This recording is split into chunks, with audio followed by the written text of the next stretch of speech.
Hey, what's up, guys? What's up? Good morning. Good morning. Good morning.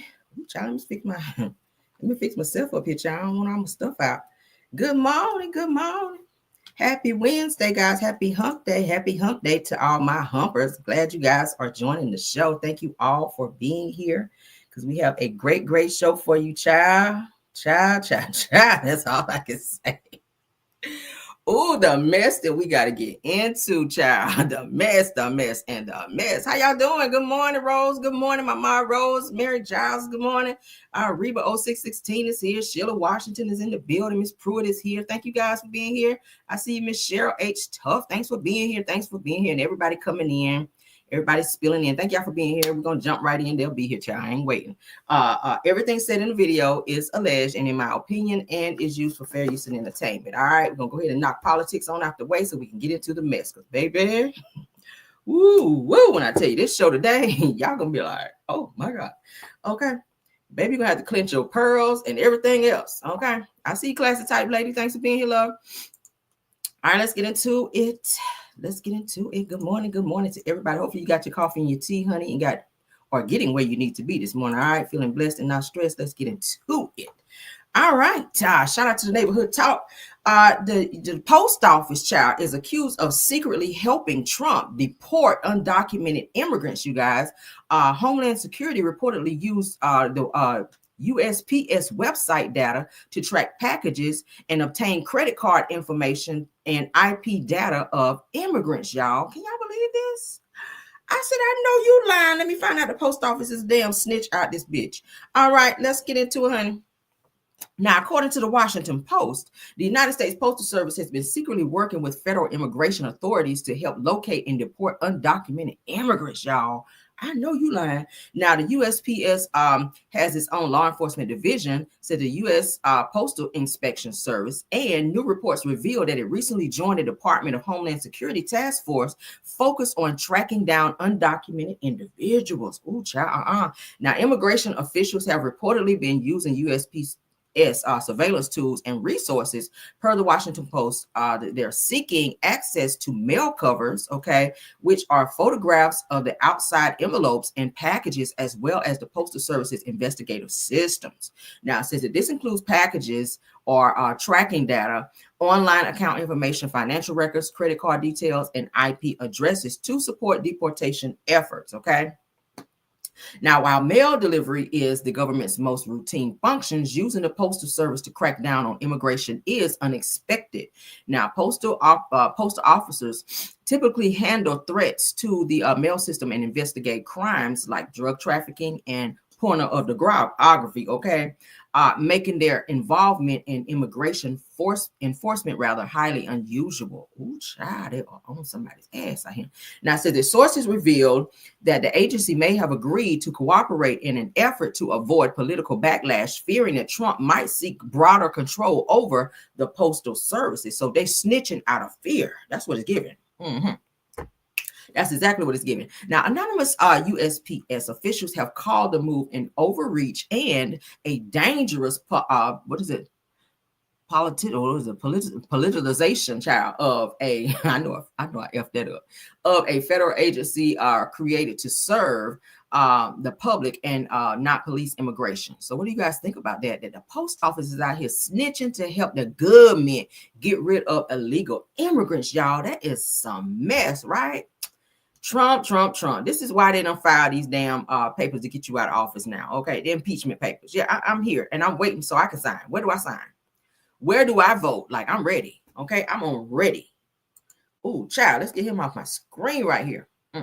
Now, he won't done, child. He was not done because he's in some more shit. Let's get into it. Because we got to keep y'all up on what's going on with Trump because, baby, he stay in the mess. If y'all don't know what he's up to, baby, you got to know what this fool is up to. Okay, because it's going to always affect you in some type of way. All right, let's get into it. Now, Trump doubles down on 145% tariffs on China and says that the economy is in great shape. Where? So since I came in, gasoline is down, groceries are down, eggs are down, eggs are motherfucking up and stuck. Okay. Says that many things are down, like your brain cells. Let's get into this bullshit. Somebody, everything is up since he been in there, child. Ain't nothing up with that damn toupee on the side of your damn head. Well, you said something a couple weeks ago that struck me. You said concerning the tariffs, which economists say are going to raise prices, you said, quote, hang tough. Yeah. It won't be easy. You said that to the American people. Is that what Americans should expect, some hard times? I've said that during my campaign. Look, we won a campaign by a lot. We won all 7 swing states. We won the popular vote by a lot. You know, we had a tremendous campaign. I said all of these things during my campaign. I said, you're going to have a transition period. We've been ripped off by every country all over the world. They're laughing at us. They thought we were stupid people, and we were. And I said, that's not going to happen. We're not going to let that happen. Hard times are ahead? I don't think so. I think great times are ahead. Look, since I came in, gasoline is down, groceries are down, egg prices are down. Many things are down, just about everything. You know, you don't have the drop in fuel and energy and oil like we did. I took it from maybe $3.20, maybe more than that, down into a much lower number. When you have that kind of a drop, you're not going to have inflation. Not now, but it's the tariffs, right? We still have 145% tariffs on China. Your Treasury Secretary said we basically have an embargo on China. Look, you're trying to say something's going to happen, Jerry. No, okay, well, nothing's going to happen. You know business. I want to ask you. I do know business. Yes, so 145% tariffs on China. And that's good. Basically an embargo. They deserve it. It'll raise prices on everything from electronics to clothing to building houses. You don't know that. You don't know whether or not China's going to eat it. That's mathematics. China probably will eat those tariffs, but at 145, they basically can't do much business with the United States. And they were making from us $1 trillion a year. They were ripping us off like nobody's ever ripped us off. And by the way, we have other countries that were just as bad. If you look at the European Union, it was terrible what they've done to us. Every country, almost every country in the world was ripping us off. They're not doing that anymore. So you're going to cause a war on some get back bullshit. That's what you're going to cause. You're going to cause a war with these other countries who we damn sure don't want it with China and Japan, baby. We don't want it with them. So you're trying to invoke a war with other countries by raising tariffs and then saying, hey, they're not going to be able to deal with the 145% tariffs. But it's causing a ricochet effect with us as well. Like, we're going to feel it too. We're going to feel it too with everything going up. That's not fair to the American people who also are forced to pay taxes. Like, hello.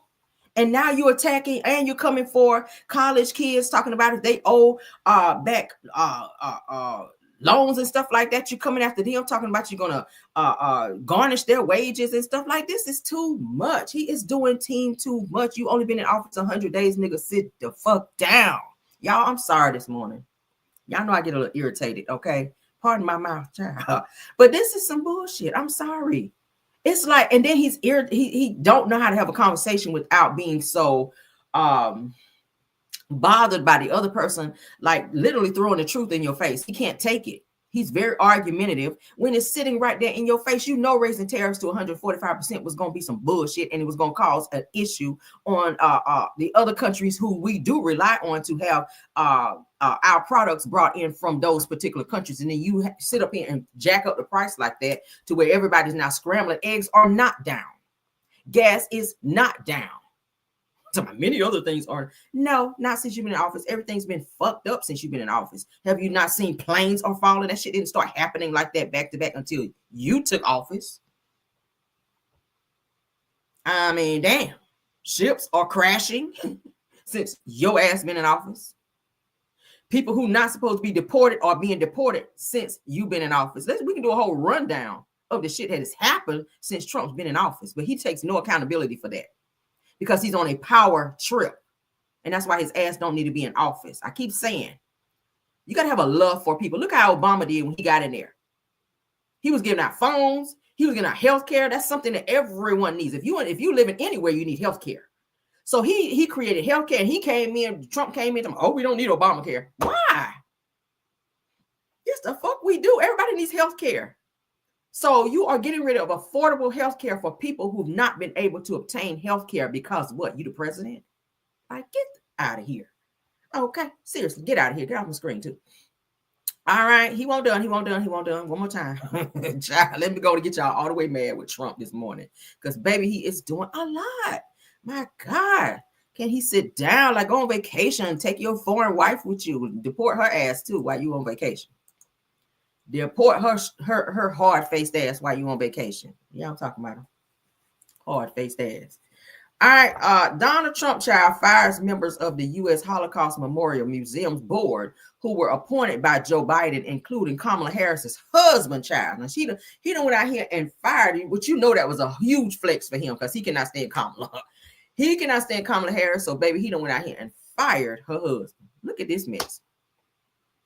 All right, so it says that the Trump administration has kicked off the process of firing some of former President Joe Biden's appointees to the board overseeing the U.S. Holocaust Memorial Museum, including Doug Emhoff, the husband of former Vice President Kamala Harris. They said that today I was informed of my removal of the United States Holocaust Memorial Council. Says that Mr. Emhoff stated on Tuesday, which was yesterday. Now, Holocaust remembrance and education should never be politicized. Okay, it says that to turn one of the worst atrocities rather. I'm sorry, girl, I went to school. Atrocities in history into a wedge issue is dangerous, and it dishonors the memory of 6 million Jews unalived by Nazis that the museum was created to preserve. So Trump's coming through here getting rid of people, and of course Kamala's husband's gonna catch a straight in that because he cannot stand Kamala. So anybody that he can get rid of, he's just getting rid of people, child. He's getting rid of people. He is getting rid of people. Okay, that's why I say I ain't trying to be going outside the country. I ain't trying to be doing nothing that's too much right now with his ass in office, because baby, they're talking about people who were born in the U.S. that are citizens can be deported somewhere.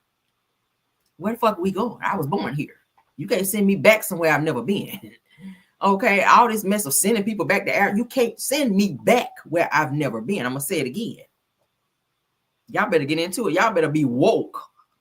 Everybody watching me this morning, you better get woke, honey, because this person in office, evil as hell. Imagine getting pulled over for a speeding ticket, and just because your ass gets sent over to El Salvador in a prison somewhere and not able to come back. That's why I said F leaving the country, baby. No, hell no. Get your ass over there and can't get back. I'm good on that. Okay. It's plenty of places. I keep saying there's plenty of places to go in the U.S. You better get into it. Ain't no damn way. All right, so let's move on. Let's get out of politics because I'm tired. All right, child. I have no. I don't want to go out of the country. I have no desire. To go out of the country. Not right now. Not right now, I don't. Sure don't. All right, so let's get into it. All right, NFL Hall of Fame Chris Carter says that Shedeur Sanders' entitlement and measurables weren't first-round draft pick worthy. Says that the NFL didn't collude against him. Said he's already calling himself legendary. That says that he ain't running ish. That they taught him a great lesson. Let's get into what he had to say, baby, because he popped off. Y'all hear me? Let's go. All right. So what happened with Shedeur Sanders? Well, a number of things happened. The number one thing that didn't happen was there was not a collusion message with the NFL owners. Okay. What? Okay. A lot of people think that. Because they wouldn't be able to keep a secret like that.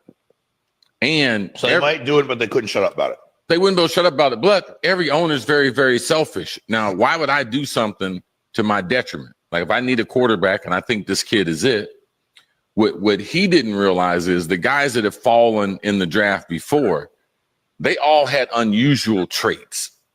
Like they had some superstar qualities to them. Now, some other things happened that made them fall, but Shedeur and his family, they overplayed their hand. Them thinking that he was in the same evaluation mode as Eli Manning, they didn't play that right.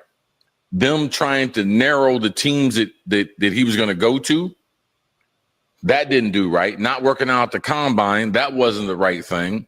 His interview process, obviously he could have done a lot better in that. Mm-hmm. A lot of people left that meeting, felt he was very, very entitled. Which meet? Like, because they said Brian DeBall, Giants coach, had said he didn't like the meeting. He asked him, he had some book, was his playbook or something he was supposed to know, and he said he felt weird about it. I don't know who else said they didn't like the meeting with him. Or were just people behind the scenes saying they did? Well, the thing about it, they didn't draft him. I know that. So it's not the tape. And he likes guys to be a little more open before he lets it go. And he doesn't have a big time arm. He's not a big guy. He's not overly athletic. Mm-hmm. So his measurables are not, say, first round measurables, but he played football like a first rounder. But his tape's first round tape. But his measurables are not first round measurables. Well, you don't play football all the time. You're a human being the rest of the time. And how you're going to be in the locker room, how he already came up with this line of merchandise, legendary, like he's already calling himself legendary. All those things are problems. Right now, he's working check to check, man. Like he's not going to get a big signing bonus. There's not going to be a big guarantee. Any day they want to get rid of him in the week, they can get rid of him. Don't we think Shedeur is smart enough to know he's not at Jackson State and he's not at Colorado? No. You don't think so? I listened to too many of his answers. I saw too many of the outtakes. I saw too many times he's working out with other players, and he said things that I thought were highly questionable for my franchise quarterback. So like what? When he was working out with Cam Ward, him and Cam Ward, the number one pick. Yeah.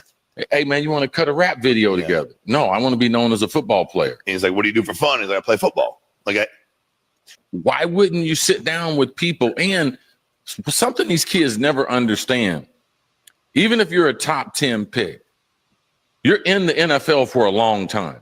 Yeah. So your interview, your tape, people in the room that see you, someone can like you in the room. They might not draft you 5-10 years later, man. You're looking for a guy, you're looking to trade, and they remember your interview. Yes. The interview you had. It's a small world. This whole thing with Deion and the media and everything, like it's out of control. Like it did not help him. It helped him make money in college because he got followers, but it actually hurt him as far as him getting a job as an NFL quarterback. You mean as Shedeur, his social media stuff with Shedeur? Yes. It hurt him. Yeah. What else hurt him? I know you've let me tell you what he understands today. Okay. He ain't running shit. Good morning, everyone. Okay. Yeah. Let me tell you what they taught him a great lesson. Okay. Like you don't have this figured out. Your dad don't have this figured out. Who's they? NFL, Shedeur, the world. No, who taught you? Said they taught him. I'm just curious. Like, well, the system. The system. Okay, There's a system out there, man. Okay. Like you're going for a job interview. So for his job interview, he was so concerned about what his outfit was. His necklace was over $100,000. Like he hadn't even convinced people that you're the face of our franchise. Matter of fact, he had convinced people that they were better off going in a different direction, even with people who had lesser talent. That's the rub he put on the people. if that's the case, that's a bad interview, bro. No, it is the case. He didn't get drafted right. It's no speculation. Like, we're through the draft. We threw 3 days. He threw away at least $30 to $50 million. At least. All right. So what happened with Shedeur Sanders? Child, y'all hear that? He did lose a lot of money. He did lose a lot of money being picked for 144. I was like, damn, his check about to be small. But at least he got his foot in the door. He can always work his way up to be on the team that he desires to be on, because like I said, they do trade them throughout their career. You just never know where he's going to wind up. Cleveland Browns is somewhere that his dad did not want him to be signed, and they did make an example out of him and signed him to the damn team that they didn't want to be signed to. Just to, it was a slap in the face. It was. Everybody sitting back watching this shit knew already what this was about. But bottom line is, sometimes I think people can misconstrue cockiness with being secure. All right. There's nothing wrong with having being secure in who you are. He's very secure. His father taught him to be that way. Deion was that way as well. And a lot of people saw it as being cocky. Now it's a thin line between, being secure and being cocky. Like it's like here and then here, like here, get it. But yeah, he's popular. He's famous because of his dad. And because of his talents of being able to play ball. A lot of girls like him. A lot of people like him. So he's coming in the door like, hey, y'all got on my chain. So what? He's young. That's what young people do. Like Jesus. Are we going to just keep picking out things about this person versus acknowledging that he is a very talented football player? Regardless to where you put him, it don't matter. His father trained him to be able to play any area of the game. So that's how you know you good. When you could put somebody anywhere and they still get out there and kill it. Hey, so the fuck what if he got on $100,000 chain? That's what young people like to spend their money on. You don't say the same shit about rappers. Do we say that about rappers? If you see a rapper, why you got on $100,000 chain? Why do you care? Why do you care? The only thing that he owe us is good football. His private life, I don't give a fuck about it unless he's out here on some, like some Diddy shit. If he on that type of shit, then yeah. But who cares if he got a little cockiness? That comes with the game. You're going to talk a little shit in the game. That comes with all of that. But as long as he give us good football, as long as he get out there and play his ass off and prove himself, I don't give a fuck if he got on chain. I don't give a damn if he got an anklet on. I don't care if he got a mood ring on in that bitch. Play ball. That's how I feel. Shit. I watch football too. I watch football. My son play football, so I'm into that shit. I gotta be as a mom who's into that. I love the game. All that comes with it. I really wish they calmed down with this Shedeur Sanders bullshit. Like seriously, his dad messed it up for him. The boy is signed. At the end of the day, that was the goal anyway. It don't matter if you got here from here to here, baby. Your foot is in the door. All right. And when he get out there and he play, they're gonna be like, oh shit. He gonna take y'all asses to the fucking Super Bowl and you're gonna have to eat them words is what's gonna fucking happen.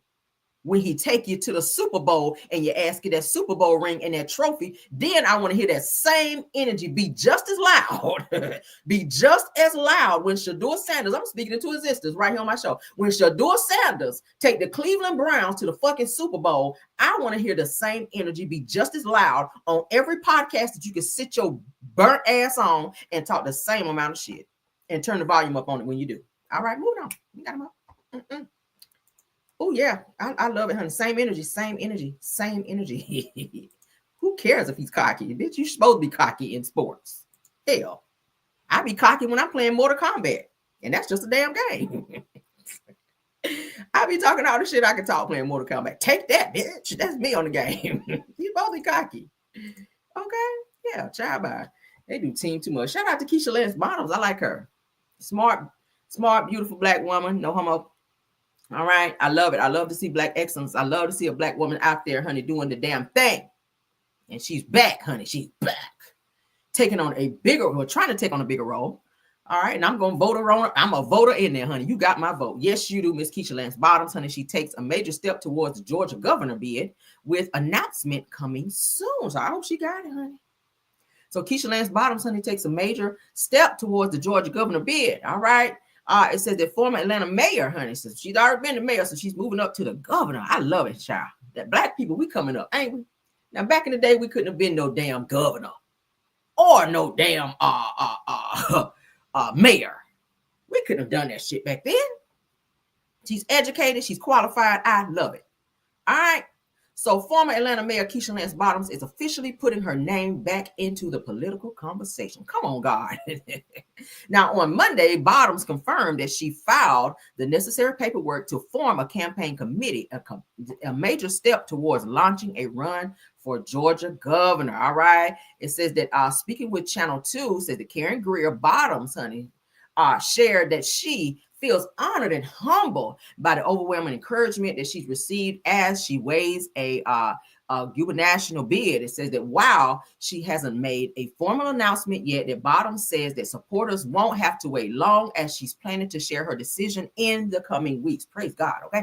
So best known for her leadership as Atlanta's mayor from 2018 to 2022, Bottoms built her political career as serving on the Atlanta City Council. Now, her political entry into Georgia's governor race would instantly make her a major contender and inject fresh energy, girl, I know that's right, into the Democratic field, okay? So shout out to her for that. Shout out to her. I'm giving you a hand clap, okay? I love it, honey. I love it. Come on up and through there and do what you got to do, okay?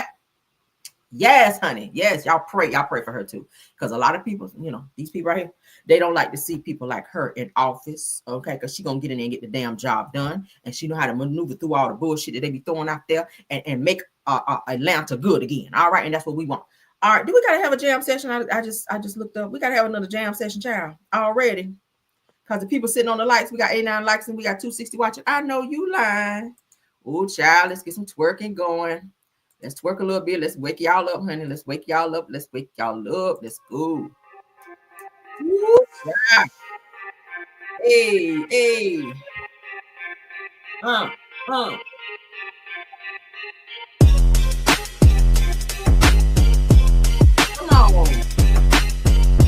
I know that music means. That means the light button got to be hit. Let's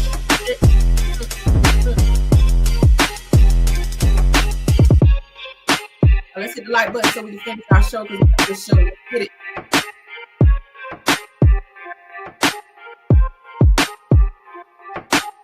Hey, come on, get it up, get it up. Get it up, get it up. Get it up, get it up. Hey.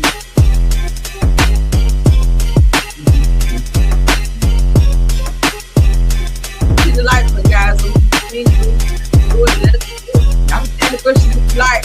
Let's get it. The head count going up. I hit the like button up. Let's go.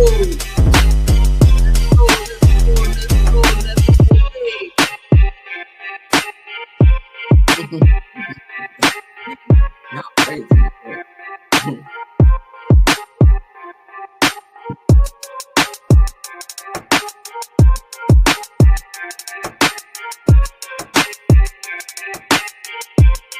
Hey.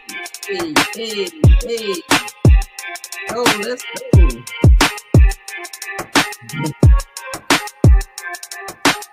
Let's go. Hey.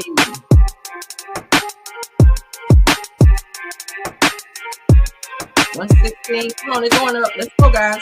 Hit the like. Hey.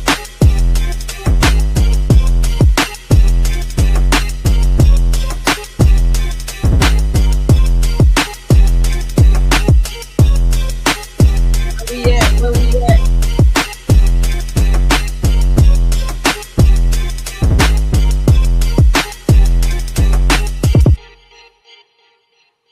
All right. Let's proceed to give y'all what y'all need. All right.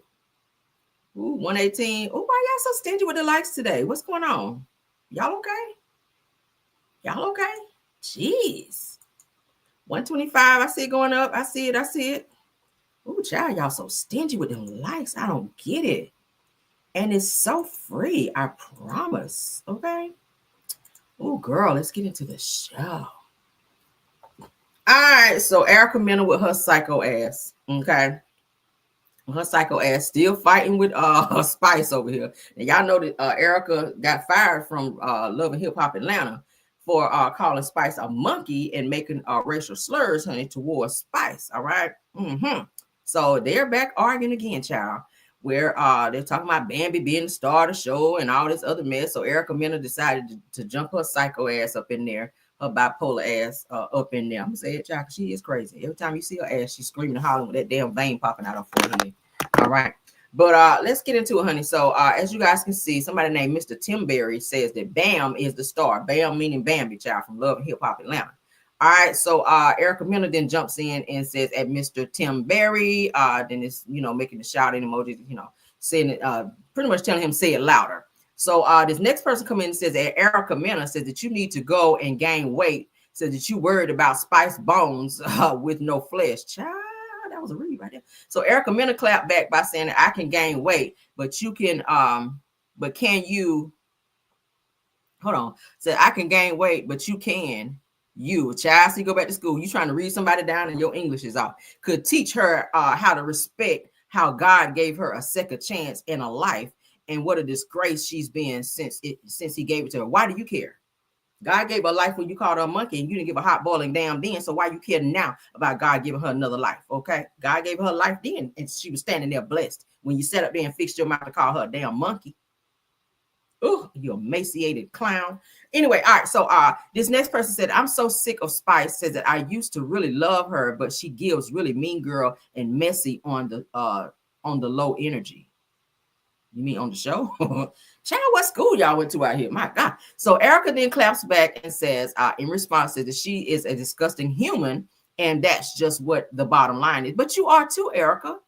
Like, what kind of crazy person go to their baby daddy house, brings a fucking ladder, puts the ladder up, climbs over the fence of your baby daddy, goes in your baby daddy house, harasses him, breaks his things in his home, not yours, girl, and teach your children to talk crazy about their father because he don't want to be with you.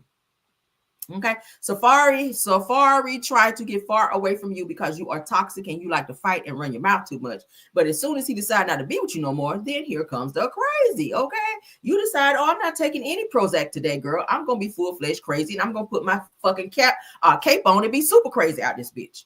And I'm gonna climb over his fence and I'm gonna break all his shit in his house. Okay, and before the cops get here, I'm gonna skirt out and I'm gonna take my kids with me. He ain't gonna never see them again.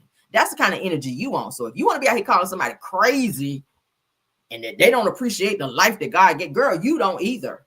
Because you won't eating or anything after Safari left you, girl. You was on the 1 grain of rice diet whenever Safari decided to leave your ass, girl. Because it looked like if somebody went on you, girl, you were going to fall over.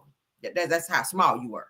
Sitting up there at the reunion looking like your ass needed a buffet. You needed a prescription for a buffet the way your ass was sitting up there looking. Like you ain't ate in 40 days and 40 nights sitting up there at the damn reunion. I said, what the hell going on with Erica? Looking like Skeletor. But anyway, girl.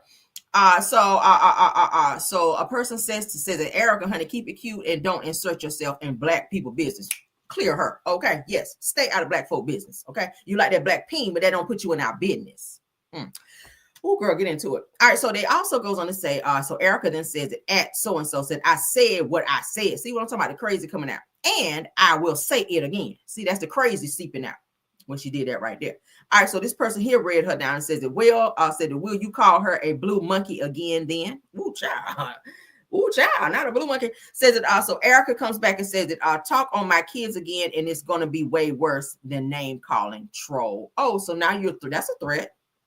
That's a threat right there. What does that mean? It's going to be way worse. So you called her a blue monkey. So if she said something about your kids again, what she said was the truth. You don't raise your child. You haven't had your child.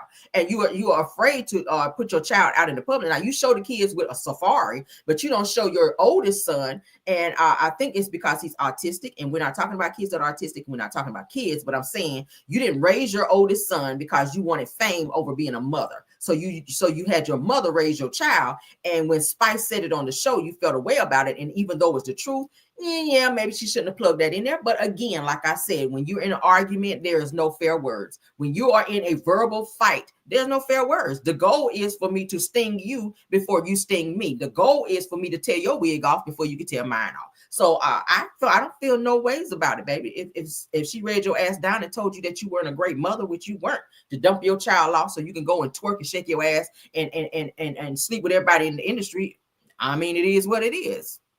Eat it, child. Eat it, okay? Yeah, she kind of cleared you. And then you turned around and called a girl a blue monkey and got your ass fired from the show and want to sit up on every panel that would allow you and sit up there and fake cry. And none of that got you back on the show. So now you over there on Zeus on that sorry ass show that don't nobody watch but you probably. Girl, get out of here.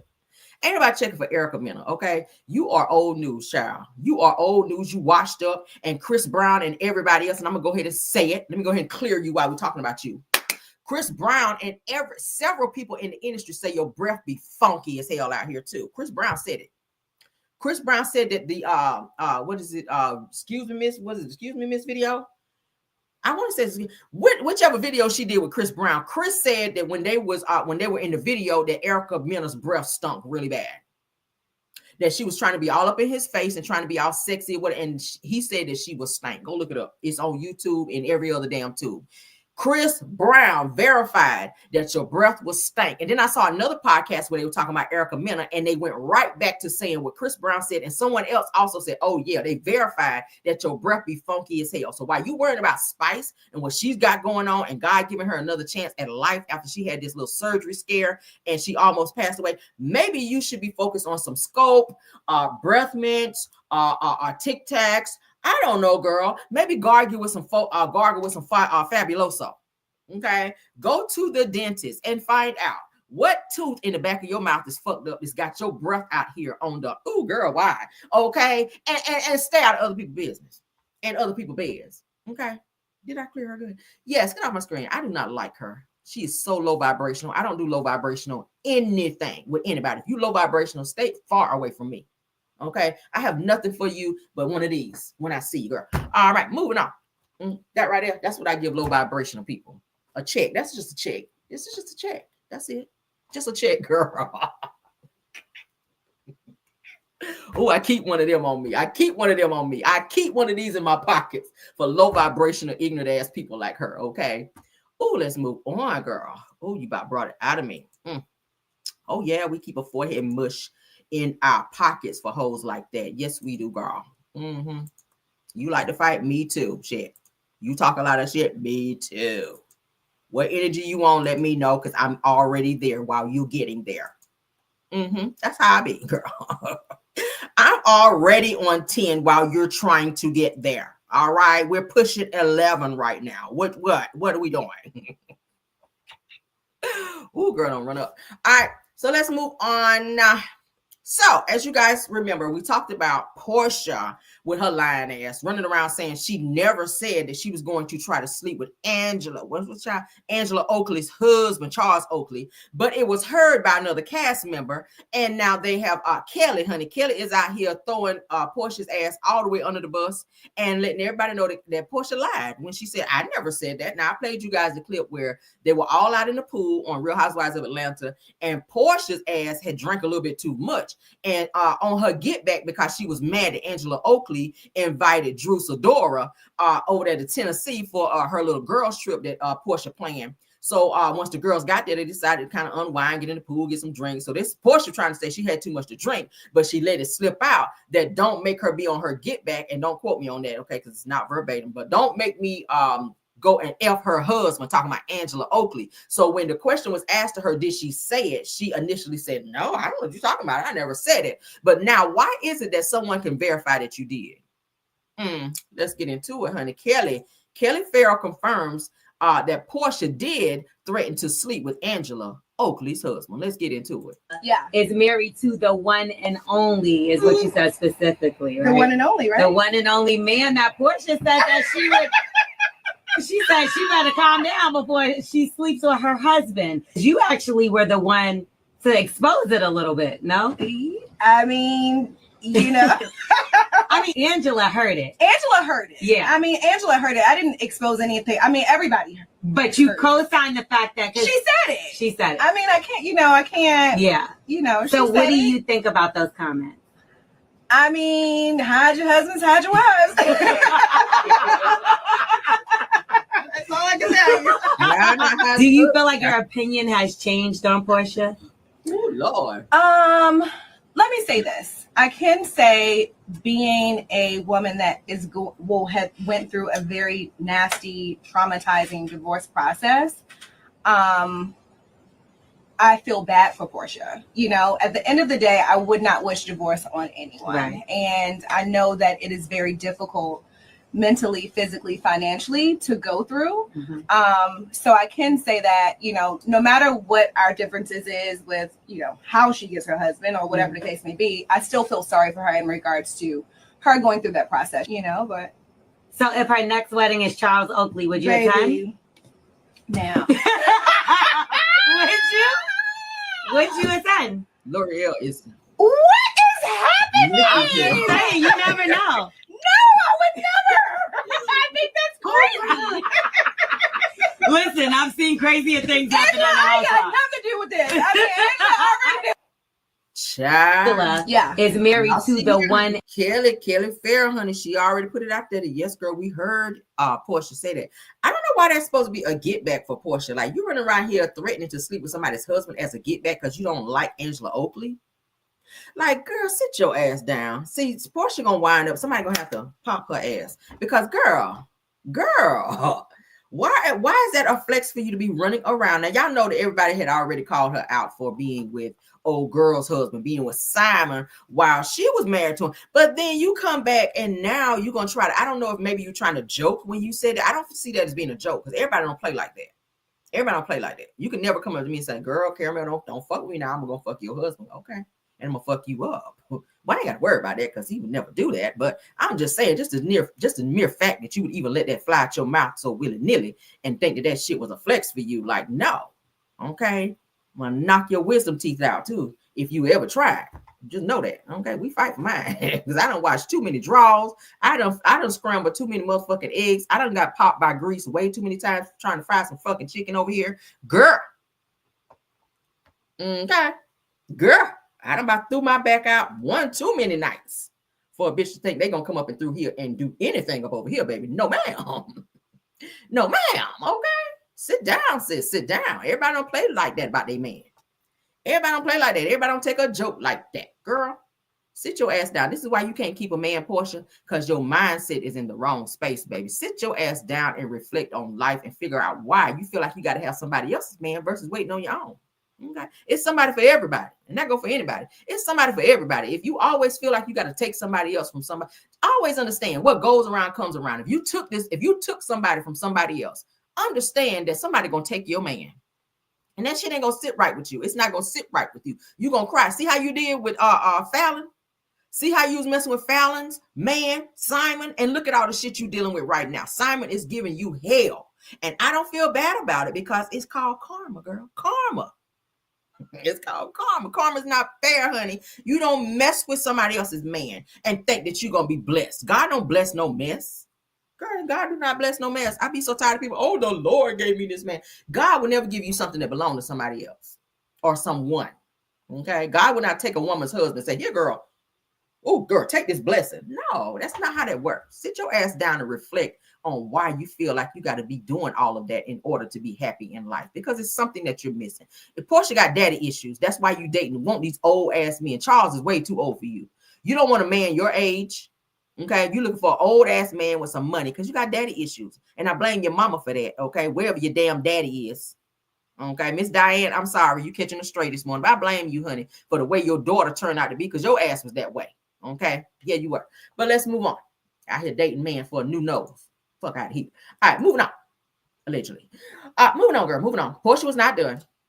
We still on Porsha. We still on Porsha, child. You out here giving up that wop for a new nose. Doing the absolute damn most. The things you wouldn't do, girl. I said Porsha is one of those people, honey. If you step on her foot, her legs gonna fly open, girl. That's what it gives with you, Porsha, because you are girl. You step on her foot, and baby, her legs will fly open, girl. Yes, it will, honey. It don't matter what foot you step on either. It don't matter, girl. Left or right, it don't damn matter. Them legs gonna fly open, baby, because that's the type of person she is, girl. Oh, Lord, let's move on, though. Porsha, honey. Porsha says the Real Housewives of Atlanta child, hashtag Real Housewives of Atlanta after show, said that Porsha Williams, honey, shares her reason for excluding Drew from the birthday trip. Now, she don't like Drew because Porsha is still feeling a way about Dennis. All right. I think she wants to get back with Dennis. I don't think Dennis is done running around. I think Dennis is enjoying the fact that he is still single and still being able to mingle and do what all he can do or what he wants to do with other women.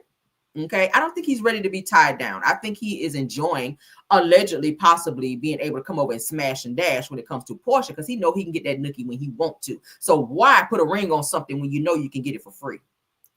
Check that. All right, that's on period, girl. What you trying to lock something down for when Jaguar come over there, she ain't got no drawers on? What you need to put a ring on it for? Just go over there. Just go over there and get what you want. I mean, right? That go for anybody. If you make it too easy for a man, they're not about to lock you down because they know they can get the milk for free. He coming to the door, he got a cup in his hand every time he come, because bitch, he know he about to get the milk for free. So, girl, you don't make it hard. You got to make it a little harder for him, even though you want to give in and be like, okay. No, girl, make it hard for him. Make him earn that shit. Not go for anybody else. Make a man earn it. Women, y'all be washing too many clothes out here being girlfriends. Y'all be doing wifely things as girlfriends, and you wonder why the nigga ain't went out and bought a ring yet? Because you made it too comfortable. You made it absolutely too comfortable. Stop doing wifely things as girlfriends and make him wife you up and earn it. Now you can give him a little nookie a little bit. You can do a little bit. But don't be doing all the stuff as a wife would do. You don't jump off no dresser till you get a ring. I'm just saying. What up, Chef Don Don? Chef said, just tapping in real quick, says, but why she not mad at Dennis? Instead, she over there making hot dogs. Right. In that man's house. Clock that T. Clock it. Yeah, better clock. Let me do the Shamar. You better clock that T. Clock it. Thank you, Chef, for saying that. Okay. Porsha anger is misplaced. Absolutely. But you mad because Drew Shedeur is over there doing throat crunches on Dennis when you were doing throat crunches on Simon while he was with Fallon, girl. Over there twerking in that lady pool knowing she was married. You knew exactly what you were doing. But women, again, stop doing wifely things as girlfriends. And then you wonder why they span you out, and you look up 10 years later and the nigga ain't so much as bought you a mood ring, let alone an engagement ring. And you be bitter and mad because you done wasted your life on somebody who is comfortable. That's all, period. That's all, period. You trying to be a wife? Dial that thing back a little bit. Okay, don't put so much butter in the nigga grits. Make him earn that butter. Mm-hmm. Don't fold his, you may wash his clothes, but don't fold them hoes up. Let him fold his shit up till he go down there to Jared's and get that ring. And the shit better be sized right. And the diamond better be on that. That's called fleek, girl. Okay. Be out here putting your name on accounts as a girlfriend. Fuck out of here. What you signing on a lease for as a girlfriend? Hell no. That's some wifely shit. Y'all better, hey, you better get woke. You better get woke. They were in Simon's house. You go there, all that. With her. Simon standing back. Porsha. Yeah. That's his ass over there sounding like Yoda. Twerking in that man pool, knowing he was married, trying to get his attention. Because you looking around. Oh, that's a nice vase. They must have some money. Oh, I like this setup. What is that? What kind of picture is that? How much does that cost? You in there sizing this shit up. Imagining yourself being the wife in that woman's house. That's exactly what your ass was doing. Only to get over there for ICE to come and snatch his ass up, and you ain't got shit to look for now, girl. And the house that your ass was staying in is foreclosed. Look how the Lord work. Look, girl, at how the Lord be working. Mm-hmm. You thought you were going to move on up. Well, you're moving on down. That's where you're moving, girl, that way. Poor child. And ain't done, girl. And the people say that your ass is boring as fuck this season. You don't have a storyline because Simon fucked up your storyline by filing all these motions, girl. So you can't even talk about your real life if you even had one in the first place. Okay? You done been a wife. You done moved into a new house. You done driving a Rolls Royce and all that, and you can't even talk about the shit. Why, girl? Because you married the wrong petty ass little ninja. He's more female than you. I would not be surprised if Simon had a vagina. I would not. Because he act like he do. Only moist ass ninjas like that act the way Simon do. And you had to have Simon. You weren't in love with Simon. You were in love with what you thought he had. And now look at your ass. Let's get into this video though. Shout out to the Bravo Shaker. Let's talk about Angela inviting Drew on your birthday trip. So I was like, I just want to have the people I'm going to be most comfortable with. And even if I don't know you that well, we have a good vibe. I feel like we had a good vibe. And so I invited Angela, but not Drew, which is fair. We wanted Drew to come, even though Porsha was like, she's not invited. She's never told me that. If you do have an issue with me, woman to woman, I get it. Talk to me about it. And it just became an attack. She's actually having her crash my birthday trip. No. That is so rude. I was like, okay, at some point, Porsha, use your, the good English 3 brain cells you got and put together some sense so you can figure out my intentions weren't bad. And that's what. No, I don't think your intentions were ever bad. Yeah, I think she was just trying to have like this I got you thing. I really want to know, why am I the only one who's held accountable? I don't think that's true. I do. Kelly, you asked the question initially. Why did she take that woman's husband? The world wants to know. I don't think the world got that answer. She wanted. Let's talk about Angela inviting Drew on your birthday trip.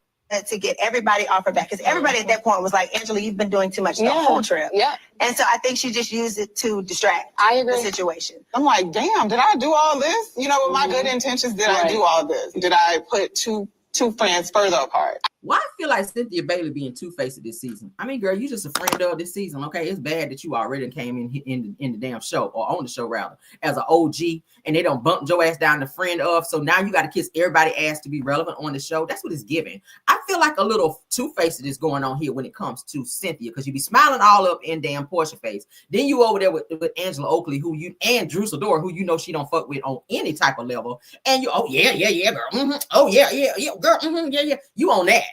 I cannot stand flip-flopping ass bitches like that. I cannot. Girl, you are a flip-flop. Or a flip-flap, as the old people say. A flip-flap. I don't like this. This is not who I am. I don't want to hurt that girl. I don't want to hurt her or her feelings. So I felt apologetic. At the table was just me reacting to being attacked for what I felt was good intention. Right. Porsha, would you like to answer Angela's question? No, I want Angela to kiss my ass. The rest of the world can kiss your ass. Girl. You first. I'm glad you didn't give up that much energy with that situation. You were just like, girl, kiss my ass. And move on. And that's heavy because you can either do it or you can be quiet. So would you rather kiss it or would you rather be quiet? So you got two options. It's not a discussion. I think the world got that answer. She wanted to get everybody off her back because everybody.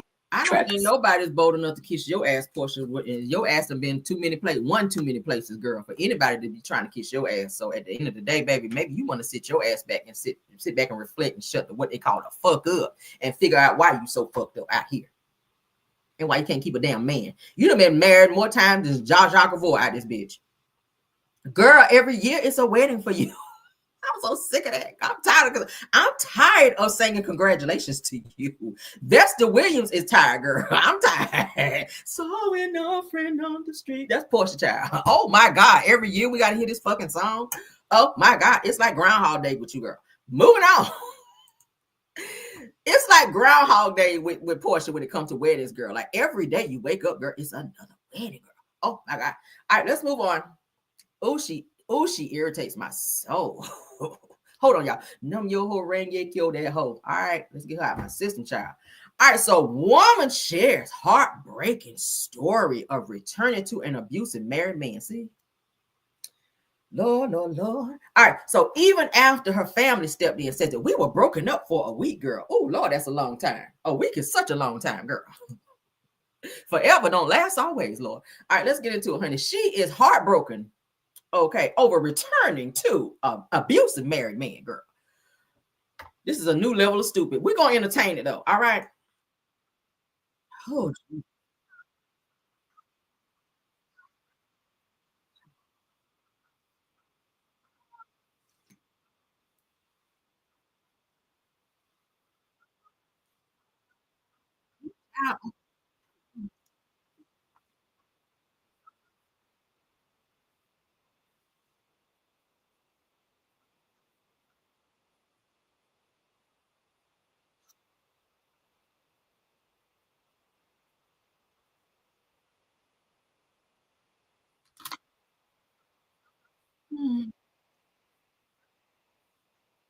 Oh, I'm sorry.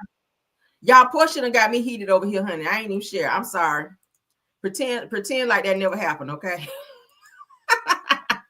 I'm over here like, damn. All right, here we go. All right, I'm sorry. I see y'all fussing at me now. Found out he had a wife. Okay, there we go. You found out that he was arrested for domestic violence, and he also lied about that. Yes. And then, once again, he's hitting you, cut your hair, and your family finds out. Mm-hmm. Did you stay with him after this, or was that your final straw? I stayed with him after. My family found out. It was literally on accident. I was on FaceTime with my cousin, and I just picked up the phone, not thinking like, girl, you have a black eye, not thinking I have not that, like, that didn't even cross my mind. So I picked up the phone really quick, and then you know how you can see yourself in the FaceTime? I put it down so fast. She's like, no. Pull that phone back up. Like, let me see your face. And I showed her, and she told my parents. And my parents had told her, like, don't tell her that you told us, like, we're going to go out there. Like, don't say nothing. So one of my other cousins gives me the heads up, like, your mom's coming out here in 2 days. I don't know what you need to do, but that man needs to be out of your house. So that was my dilemma at that time. And my cousin, she ended up telling her, like, her girlfriend what's going on with me. And I text her, because this is what I used to have to do to leave the house. I would text her and say your mom's out here and she wants to see me, because her mom lives in California as well. So me and her both from California. All our family lives in California. So she would text me like, hey, cousin, my mom wants to see if you can come over. So I would have to show him that. Okay. To get the approval to leave. So he wouldn't think anything of it. So she did that. They came and got me, and her girlfriend was like, so what do you want to do? I'm like, I don't want to be with him. Like, I need this to be over. She called one of her friends, and she said, I need you to handle something for me. We go pick up her friend, guy I'd never met before. And this is the first thing he said to me when he got in the car. Do you want me to kill him? And I'm like, no. Like I could, there's no way I could deal with that on my conscience. You killing somebody behind me or you potentially getting in trouble. No, there's no way. I was like, no, I just need him out the house. Okay. So my ex is now texting me, my boyfriend, ex now, is texting me like, oh, you good? Like, you having a good time? And I'm just being nice. I'm not even letting him know that we're on the way back to the house.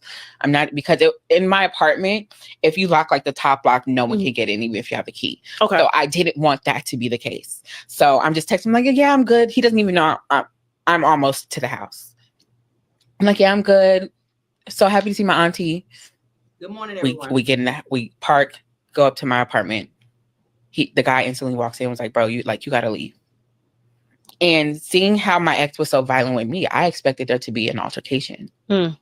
Nothing. With another man in the room, nothing. Mind you, it's me, my cousin, her girlfriend. So it's 3 girls. He's packing his stuff, gets his stuff out of the house. And he was like, can I talk to you for a second? I'm like, okay, what's up? He was like, I just can't believe you would do this to me. You know, like what I've been through and all this stuff. Girl, tell me why I start crying. Girl, I'm crying because I'm like, oh my, I'm feeling bad. Like, damn, maybe I shouldn't have done this. Like, he has been through a lot. He's seen his mom go through this type of stuff. So what, like, this is all he knows. So maybe I should be nicer to him or whatever. He ends up leaving. He's out of the house. We didn't talk for a few days. Then he started calling me private because I had blocked the number. He started calling me private. We get back in contact and I'm moving back in. We were literally probably broken up for a week. And now my mom had came. I was like, see, he's not here. You know, I'm good. Go back to California. Chill. Like, we good. I'm good. Week later, he's back in the house. Wow. And for one, I mean, that sounds like, I'm not a psychologist, but that's him being very manipulative. When he was calling through these private numbers, was he just constantly apologizing? Found out he had a wife. You found out that he was arrested. So many red flags. I'm about to chop this down like a good old tree in the forest. All right, we're gonna move on, baby. So many red flags. First red flag is he was married. I keep saying it's not a flex to be with someone else's husband. Separation does not mean divorce. If he does not have it in him to go ahead and finish his business in terms of getting a divorce so that he can be with you, girl, let that nigga go. Okay, because it's never gonna pan out well for you. If something were to happen to him, his wife can still get everything he got, and you've over there washing clothes, taking care of this man to move him in your house. That's the first red flag. He was married, and you moved him in your house. Second red flag is he was putting hands upon you, being abusive psychologically, mentally, probably financially. Okay, if he moved in your house, he ain't got no money, obviously. Okay. You gotta look out for men like this, okay? They don't be in love. They just need a place to stay. That's what it's giving. He needed a place to stay, so he used this person in terms of being able to use her, okay, and treat her any type of way, and she accepted that for the sake of saying she had a man. You have a lot of women out there that do it. And these type of men, they don't have that energy for men, but they only have it for women. Notice when she said she brought another man in the home, her ex-boyfriend. Okay, now you don't put his life in danger, because what's to say what he was going to do when you bringing other people in a situation that you helped create, when all you had to do was one, call the police, say, hey, I don't want him here. Restraining order. If you got to go down there and get you a piece so that you can have some peace, then so be it. But what you're not going to do is move in my house and tell me when and where the fuck I'm going to go when I want to go. As a grown woman who's paying the bills, he moved in your house and you got to clear with him where you go and who you going to hang with. The devil is a lie. Another red flag. Putting his hands on you, that's a hell no. Your mother and father are supposed to discipline you, not your significant other. And that go for anybody else. Gave you a black eye? Hell no. And cut your hair. So you walk around with a black eye and a mohawk. Why? So you say you got a man? Obviously, that's not love. If you're in a relationship where you have fear over love, what the fuck are you doing?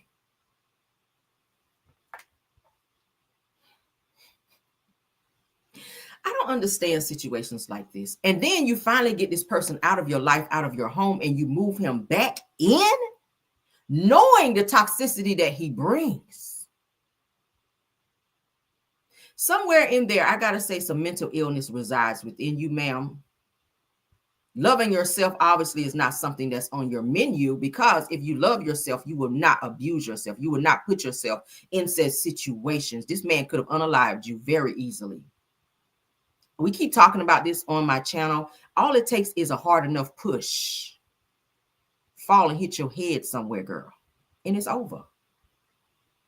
So you stay in this situation day after day after day after day until it becomes a normal situation for you.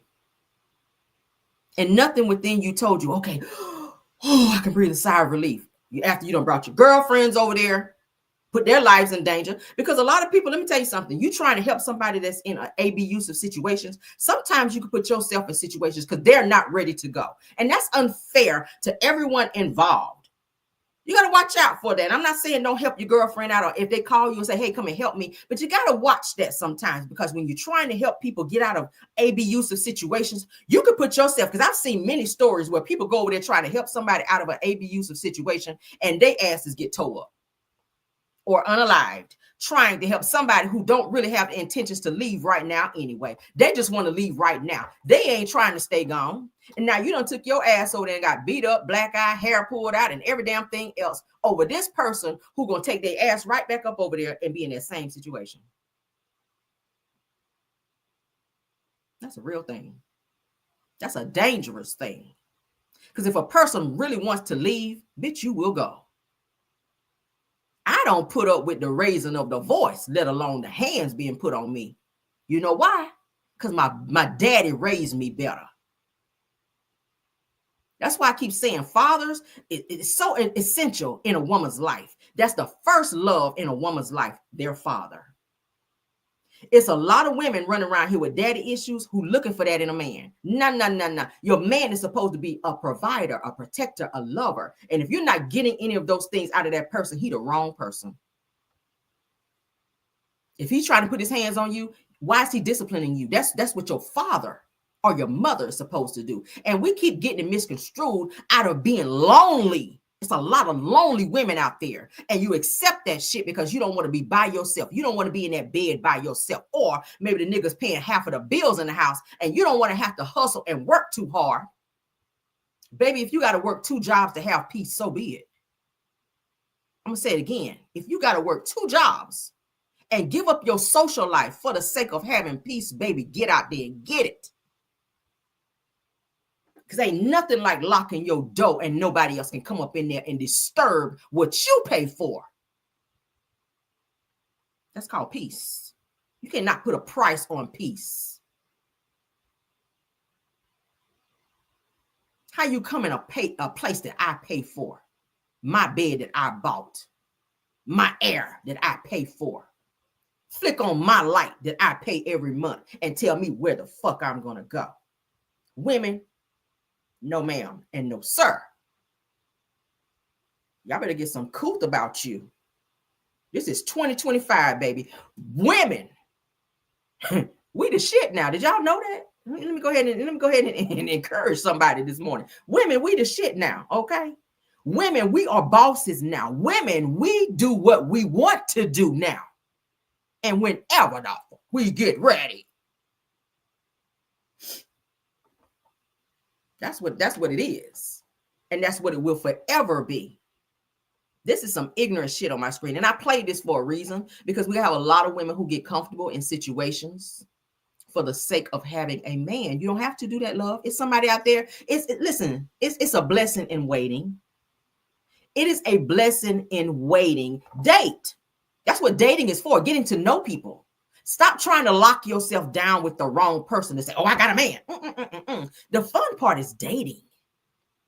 Because the goal is not for you to find him. The goal is for him to find you. So if you're out here with your binoculars and he got his on, baby, somebody going to run into somebody at some point in time. Stop looking. Put your makeup on, comb your hair, put your shit on, put your heels on, honey, and go out there and date. Have fun. When a man find you, he find a good thing. Keyword man, because we got some sorry ass, moist ass little boys out here perpetrating being men, trying to find a woman. Boys shouldn't be with a woman. but a man should. When you become a man, you put away childish things. That's some childish ass bullshit for a man to put his hands on a woman when you can have a conversation. That lets me know your dialect, your conversation is cut off. You don't know how to communicate, nigga, because you got to put your hands on a woman to tell me how you feel. Right here. It's called a mouthpiece. That's why you date. Have a conversation. If the nigga can't hold a conversation, that means he talk with his hands. Okay? You better get into it. I don't care how fine he is. I don't give a fuck what he drives. If he can't hold an adult conversation with you more than 30 minutes, because anybody can talk for 5 minutes and repeat the same shit over and over. I pay attention to everything. I pay attention to everything. And that's on period. It's 2025. That type of shit is over. That shit grandma and them went through. Big mama and them went through that with granddaddy back in the day. You ain't going nowhere. You're going to stay here, honey, barefoot and pregnant. And when I get ready, it's Ike Turner on your ass. Nigga, no. It's 2025. I wish a mother sucker would. I wish a mother sucker would. Let's move on. Okay? Now we got to do a little educating. I love that part of the show. Because we got a lot of women out here who don't know their worth. And when you love yourself and you know your worth, and you don't put up with that level of bullshit with no one, and we ain't talking about a man, woman, I don't give a damn, whatever it is, because people are dating whatever they want to today. And I don't judge no one. Love is love. I don't judge nobody. That's God's job. But at the end of the day, you're going to talk to me right, and you're going to treat me right. You're not going to abuse me financially, psychologically, emotionally, none of those things. And if you own that kind of time, you got to get the fuck away from me. Because the goal is to love, level up, and respect one another. Okay? And when you respect the person, there's certain things that you won't do, like talking crazy to me and putting your hands on me as well. Because I'm the type of bitch to fight back. Oh, yeah, put your hands on me and find out. Man, boy, girl, I don't give a fuck. Touch me. That's how my daddy raised me. That's how my mama raised me. And that's how I raised mine. Okay? There's levels to this thing. It's levels. And you teach a person. I'm all about teaching a person how to love. Teach women, teach that person how to love you. You're teaching that person that it's okay to do those things if you don't check it. Stop normalizing toxicity. Okay? Stop doing that. Stop normalizing toxicity. No, ma'am. We're queens. We are queens, Black women. Okay? We're queens. And live as such. Don't accept nothing less than what you feel you deserve. Stop downgrading what you feel you deserve to be with somebody. That's why I said make a list of all the things that you cannot live without. When it comes to picking a partner or having a partner or someone, a significant other in your life, make a list of those things that you absolutely cannot live without. And don't be striking stuff off the list because your waiting time is a little too longer than you thought that you were going to have to wait. That's where you mess up. Because the thing that you strike off the list is the one thing that you will not be able to live without. Period. And respect better be at the top. Because everything else should fall in line with respect. I mean, Aretha Franklin made a whole song about it. RESPECT. Okay. Find out what it means to you. All right, let's move on. Had to add that part. Y'all like that, didn't it? All right, so moving on. All right, Carlos King, honey. Carlos says that, hey, he's feeling away because he's friends with a lot of people in the industry. So on his show, whenever like Claudia or maybe old boy try to read down on the people on his show, he feels like he can't be himself and laugh about certain jokes that's thrown out there about certain celebrities or people on the show, off the show, or people that he know or who's being discussed, because out of loyalty, he wants to be able to be himself and laugh about certain jokes if somebody getting read down and not be judged by it. Y'all can put in the chat what you guys think about that. Okay. If you have a friend, somebody that you're cool with, and a conversation is being had about said person, and they're reading that person down and talking very negatively, or maybe shading that person, is it okay for you to laugh about it, even if it's funny? Do you feel like you're not being loyal to said person if somebody's reading them down or saying something negatively about them because they say something and read them down in a way to where everybody else is laughing, so maybe I shouldn't laugh? Or if you laugh, do you think that it's not showing your loyalty towards said person? Let's get into this right here, okay? We're going to have a jam session here in a second. Let's get into this topic, though. I want everybody to go ahead. Please hit the like button, okay? Please hit the like button. I see the head count is going up, but the likes are not. Please, and when you come into the building, please hit the like button. It's just you speaking, saying hello, I'm here, and I support, okay? Because if you don't like me, why are you here in the first place, okay? I feel like there's a lot of people that like my show, but you can't really like the like button. You can't hit the like button because of loyalty somewhere else. And it's okay. If you come into my house, please hit the like button. That's like not ringing my doorbell and just walking in my house. We all know that shit ain't gonna never happen. But out of loyalty and out of respect for the person that's giving you tea, who put a show together, okay? Because I feel like let me go ahead and pat myself a little bit. It's not any cockiness or anything of the sort, but I feel like I give a good show every morning because you're here. It's how many people watching me? 560 and counting. The other day was 700 and something. It's nothing for me to get over 1,000 and something people watching my morning show, Car Chronicles. Car Chronicles is usually a good show. How do I know? Because you're here. So if you're going to be here, whether in the bushes or in the chat, the least you can do is hit the like button. You know you're going to get a great show. You know I'm going to give you comedy. You know I'm probably going to break out singing. You know I'm going to read down. You're going to get a great show. So if you're going to be here, regardless to who you like, who you're loyal to, if you click on my show, Caramel Real, me. That's me. I'm Caramel Real. And the least you can do is hit the like button. Okay. You don't have to like me, but if you're coming on my show, hit the like button. I hit the like as a blogger, as a content creator. If I'm going to another person's page to watch their shit, the first thing I do is hit the like. Because I'm coming over there. I don't ask you guys for super chats or anything like that. Cash apps, none of that.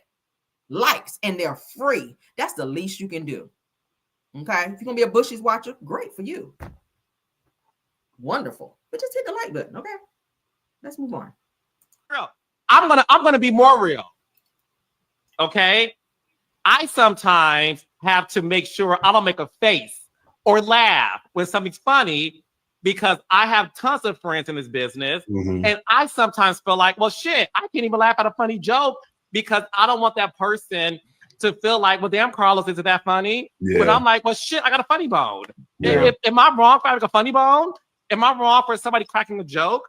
So I agree with you, Claudia. I do think Cynthia is in a rock and a hard place because when you sometimes have friendships in this business and people are watching, I know for a fact that a lot of housewives watch Monday Night Live. Let's have a real conversation. Hey, housewives. And I love y'all, all of y'all. And I do sometimes feel like it is awkward if somebody cracks a joke and I laugh at it. Is that person going to be mad at me? Yeah. So I agree with Claudia. I think it's very interesting. It's a very interesting dynamic. That's why, in my opinion, I don't think what Cynthia did was wrong at all. Let's be real. I'm gonna be more real. Okay. I sometimes have to make sure I don't make a face or laugh when something's funny because I have tons of friends in this business. Mm-hmm. And I sometimes feel like, well, shit, I can't even laugh at a funny joke because I don't want that person to feel like, well, damn, Carlos, is it that funny? Yeah. But I'm like, well, shit, I got a funny bone. All right, funny bone. He get on my nerves, sound like Oscar the Grouch. Anyway, how do you guys feel about that? If you're cool with someone and in the same room that you're in, someone says something about someone that you're cool with and you kind of feel like in yourself, should I laugh about this? Like, am I showing my loyalty towards this person if I laugh, even though what they're saying may be funny? Or, I mean, if I'm in a room, let me just use myself. Let me use myself. Okay, if I go somewhere and a conversation is being had about someone that I'm cool with and I'm like maybe with friends with, we hang out with, if they're saying something in a negative tone about said person, I don't feel comfortable. Do you guys feel that way? I don't feel comfortable. If they're like, girl, her toes is fucked up, girl, her feet, and girl, that outfit she had on the other day was not giving, girl, and her hair stayed busted, girl, I couldn't feel comfortable being in the same space with someone, talking about someone that I'm cool with. Okay. I couldn't be cool with that because of my loyalty towards that person. And I'm not a fake ass individual. If I rock with you, I rock with you heavy like that. You cannot talk about somebody I'm cool with in the same room with me, outside of the same room, nowhere. I'm just that way. If I rock with you, I rock with you all the way 100. So you can't call me up. You can't hit me in the DM and talk shit about somebody I'm cool with and think that there's going to be a conversation, because it won't be. That's just me, how I rock. I'm loyal to the end until you show me different. When you show me different, I got to give you the scissors. And I keep talking about that. Okay? People have seen that. Y'all don't see me in no shit. I'm loyal. If I hear somebody talking about mess about somebody that I fool with like that, I can't do it. I can't do it. Y'all saw me in the YouTube streets. I cut off real quick, baby. If you want some bullshit, I'm out of there. Because a certain type of way I hold myself up to, I just can't. Why would it be funny for somebody that you cool with, Carlos? Let's call you out. Why would it be funny? Why would it be funny to you if Claudia is reading down somebody like Cynthia, we'll use her as an example, that you're cool with? How is it that that's so funny to you that you doubled over laughing and you out of breath laughing over someone who's supposed to be cool with or your friend? I don't see. I got a funny bone. You can have a funny bone, but when it comes to something like that, you got to cut that funny bone off and be like, hold up. That kind of ain't funny because I rock with that person. I can't laugh like that. I can't chuckle. I can't chuckle behind that because I fool with this person. I feel like that's a little fucked up for you to go there and say that about said person. That's how I'm going to be. I'm going to be like, matter of fact, I'm getting ready to go. Y'all can have this. I'm going to go. That's my energy. Oh, y'all like that? I got to excuse myself from the room if I'm feeling that way. But I don't know. Maybe it's just me. Maybe I'm too loyal. I don't know. I don't know. All right. I don't care about that topic no more. We're gonna put that on ice because, child, I gotta get through my show. I feel like I stayed on one too many topics too long. All right, let's move on up. All right, so somebody who might not have such a good storyline next season, if it come back, child, Love Marriage Huntsville. I don't feel like Trish and Ken gonna be able to use this whole storyline of Marquez not being such a great dad, because Marquez is out here doing Marquez gotta do, which he been doing that, taking care of his damn kids. All right, let's go ahead and show this right quick. We're gonna hit it and quit it. All right, because y'all know Ken and Chen over there. Ken and Chen being able to use Marquez in terms of saying, y'all know the whole last season, oh, he's not a great father. He don't come and get the kids. He don't do this. I follow Marquez, and every time I see Marquez, child, he always have his damn kids. So of course we know people got to have a storyline, but I don't like the way they laid it on so thick. And then Ken was acting like he want to jump up and fight Marquez at the damn reunion about him being such a great dad to this man kids, when obviously Marquez is doing what he needs to do as a father. So let's go ahead and look at it, child. Let's go ahead and stop their storyline for next season, because I already know what kind of bullshit they're gonna be on. They ain't got shit else going on. So this is Marquez. All right, that's a good picture, you Marquez. All right, so he says, and when I come back, I'm a sit back. Oh shit, no way. I want to read that. Let me go ahead. And when I come back, I'm gonna sit back quietly and watch my enemies fold one by one, 100. Okay, so that's what he's saying. And these lyrics here is just for what the song is. Okay. So, child, he's saying, I'm going to sit back and watch my enemies fold, honey, one by one. I don't know who he's talking about, but as y'all can see, that's he and Trish's daughter. All right, you can tell because she got that long face like her mama, child. So that's his daughter. She's cute. Cute little girl. All right, so he with his child. So he said he's happy, child. It's happiness. And he put the little, okay, that's him with his son with Trish. All right, so he with his kids. He's showing y'all, I'm with my kids. He says, thank God for my son. All right, Xavier. All right. He got his little hashtags and all that, all his emojis. So he's happy to be with his kids. And he's showing, I'm with my kids. I'm a good father out here, okay? He says, me waiting for my daughter to hang out. So he's bored waiting for his daughter. Because you know his daughter is like in sports and dancing and all that. So he's trying to be a good dad. So that's funny. So, all right, so that's him with the fellas. So I just had to show you guys that. So Trish, y'all can't be up here talking about this man don't be with his kids, don't spend time with his kids, because obviously he does. Okay. All right, so let's get into another topic. Let's get into some Love Marriage Detroit. All right, so we need 20 likes. Let's get them up, guys. They said Marquez's son is his twin. Y'all think so? Y'all think his son look like him? I think that daughter looks like him, but it's a mixture of Trish and Marquez. Yeah, they have beautiful kids, so can't deny that they have beautiful kids. I think more so they got more the looks from their daddy or whatnot. But no shade. Said it took a show for him to begin to be a good dad. Probably, I don't know. But I've been following him. From what I've seen, he's been with his kids a whole lot. So the shit that I saw on the show, I'm like, don't kind of line up. But go off, okay? All right. Let's get on into the next topic. Okay, hold on. All right, so we're going to hit it and quit it on this. How do you guys feel about sharing locations with your significant other / spouse? Do you guys feel like that's something that you need to do or something you feel like you should do? All right. Hold on.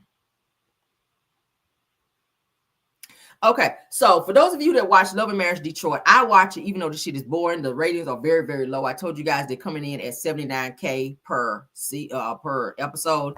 That shit is very low. I feel like they're gonna pull this show any minute. It's very boring, but I watch it because I started watching it first season. I think they're in their second season now. I'm not sure how they got a second season because the ratings last season sucked. But this young man sitting on the panel here, Bravo, is speaking on getting a lot of backlash on people saying that he's out all time of night. He is married, okay? Bravo is married. He and his wife been together for a very, very long time. I think he said 10 years. They've been together like 10 or 20 years, but they've been married like maybe 7 years, I think, to be exact. But his wife has a problem with him being out in the nightlife a lot, okay? Who that sound like, Marcel? And he says that he doesn't feel that he needs to share his location with his wife. I feel like there's some trust issues there because she's always asking him, where you going? Why you out all time of night? I don't feel like a married person should be out in the nightlife a lot like that, okay? If you want to go out with the fellas a time or two, okay. But if it's like every other night, I don't know about that. I would feel a way like, what are you looking for? What are you searching for? Why do you feel the need to be in that atmosphere when you have me and your family at home? So let's get into what he had to say, because obviously he doesn't feel he has to share his location with his wife, even if, if she feels away. Let's get into it. Do you love keeping your phone on because your wife, Keita, has said that she feels that because you work in the nightlife, she really is concerned you don't check in? Now, Bravo, a lot of women weren't too pleased to know that you don't check in as much. Why is that, bro? Why don't I check in as much? Yes. You heard the question. The answer is because we never asked each other to share our location. Mm-hmm. Like, we're 20 years knowing each other, 7 years married. And I mean, we know each other before location apps even existed. So it was just like we were built off of an old school trust. I mean, my family, my dad is, I come from a two family household. There was no problems there. My dad never cussed, drink, smoke in front of me. We come from a very high value relationship. Like we don't really, technology never took over our relationships. So I was never asked to. Let's start there, right? I mean, but if she ever asked me to, I would have no choice but to. That's the wife. Now, when I responded, I'm not sharing my location. That's just because I'm not unless I'm asked to. But other than that, I'm not about to just willfully give anybody my location. Even your wife, apps, huh?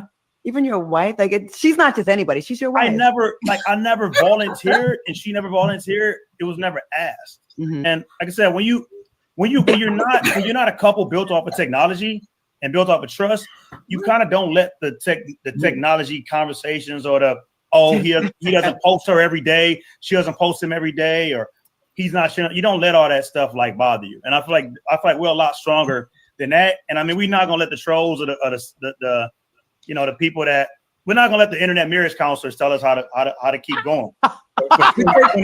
20 plus years stronger. I mean, that's how that's how it is. Watch the full video. Child, make sure you go to my YouTube. Where we watching it, child. So I'm gonna say this, okay. And this is something I do, and this is something my husband and we've incorporated from like day one. Even when we were dating, if I was going somewhere, just in case, because you never know, child. With people are crazy. There's traffickers out there. You could be in an accident. Anything could happen. Okay. I always say, hey babe, I'm about to go to Walmart. It's just it's a normal thing because we've been doing it, and he do it as well. If he get ready to go to the barbershop or he's going wherever, okay, babe, I'm about to go to the barbershop and I'm gonna take, our son with us. So he always gives like a head up just in case, because you never know. And if you're not back within a certain amount of time, I know where to come and look for you because that's where you're going.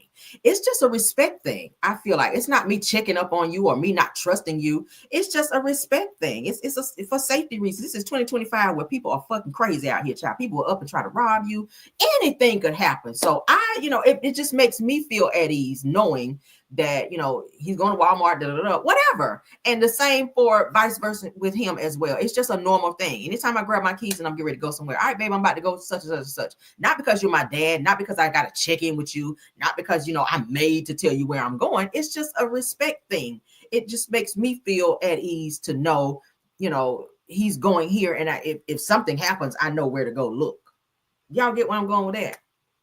Y'all run your household the way you want to. That's just how we do. But in terms of Bravo likes the guy that we were just listening to. He likes the nightlife. He works in nightlife. So his wife, I feel, feels a little insecure or uneasy a little bit about that. So to make her feel a little bit, secure about the situation, just give her that. If you ain't got shit going on, if you ain't in a woman's face, if you ain't cheating, why not give her that? If she's asking you to share your location, that's your spouse, that's your wife. So if she's asking, I'm not sure why I don't feel like I need to share my location. It kind of makes her feel like you're not wanting to do it because there's something going on. That's kind of why, that's how she feels. And I'm not to say that I'm speaking for her, but if she's asking you that, and the fact that you're already working in nightlife where there's beautiful women, because when women go out at night, child, they try to pull a man. So they got on their nice little tight shit and, dresses all up there behind it, boobs and stuff is out. He's seeing all of these things. So she's just asking, if you're working in the nightlife in a place where beautiful women are going to reside or be, why not just share your location? Okay, let me know what's going on. Let me know. But if you're like, nah, I ain't telling you where I'm going, you getting your keys, why I gotta tell you where I'm going? Why you need to work? If you own that, 9 times out of 10, there may be some shit going on behind the scenes. Okay, just FYI, women. Okay, so if your man always acting like he don't want to tell you where he going and he being real secretive, it might be because there's something going on or somebody's going to be there that he don't want you to know is there. Maybe that. Okay, well, let's move on. Okay, yeah, we covered that already. I don't need that. Boom, boom, boom. I don't know why I put that over there.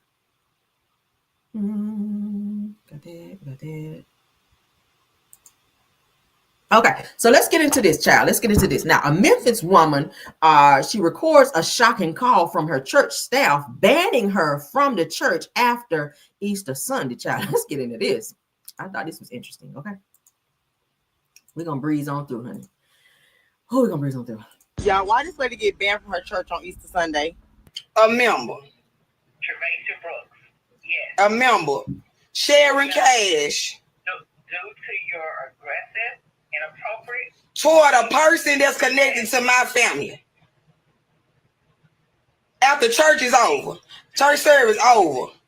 What's going on with you and your family is one thing, okay? But your behavior in church. Travasia Brooks must have got into it or was crying or whatever she did, honey. The damn church lady, Miss Cash, Sister Cash, called her at the house and told her, don't come back to church no more. Go find you another church. This church called Hill Chapel Missionary Baptist Church. It wasn't in church. That's a lie. My behavior in church was crying and praising God. For you to turn around and tell me I'm barred from the church. That was in the church then. You gonna tell a member they can't come back to church. But don't call them to pray for them or nothing. But found the number very easy to tell me I can't come back.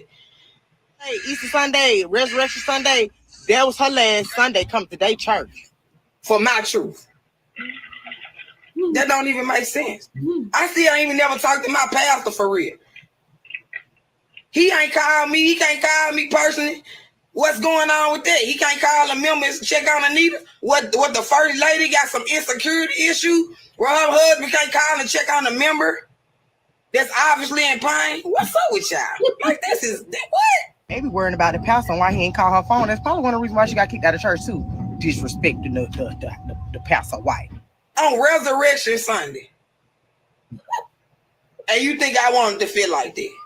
But basically, if my feelings, I want to say it so bad, but you going to take so offense to it like you ain't never cussed before. Real stuff happening.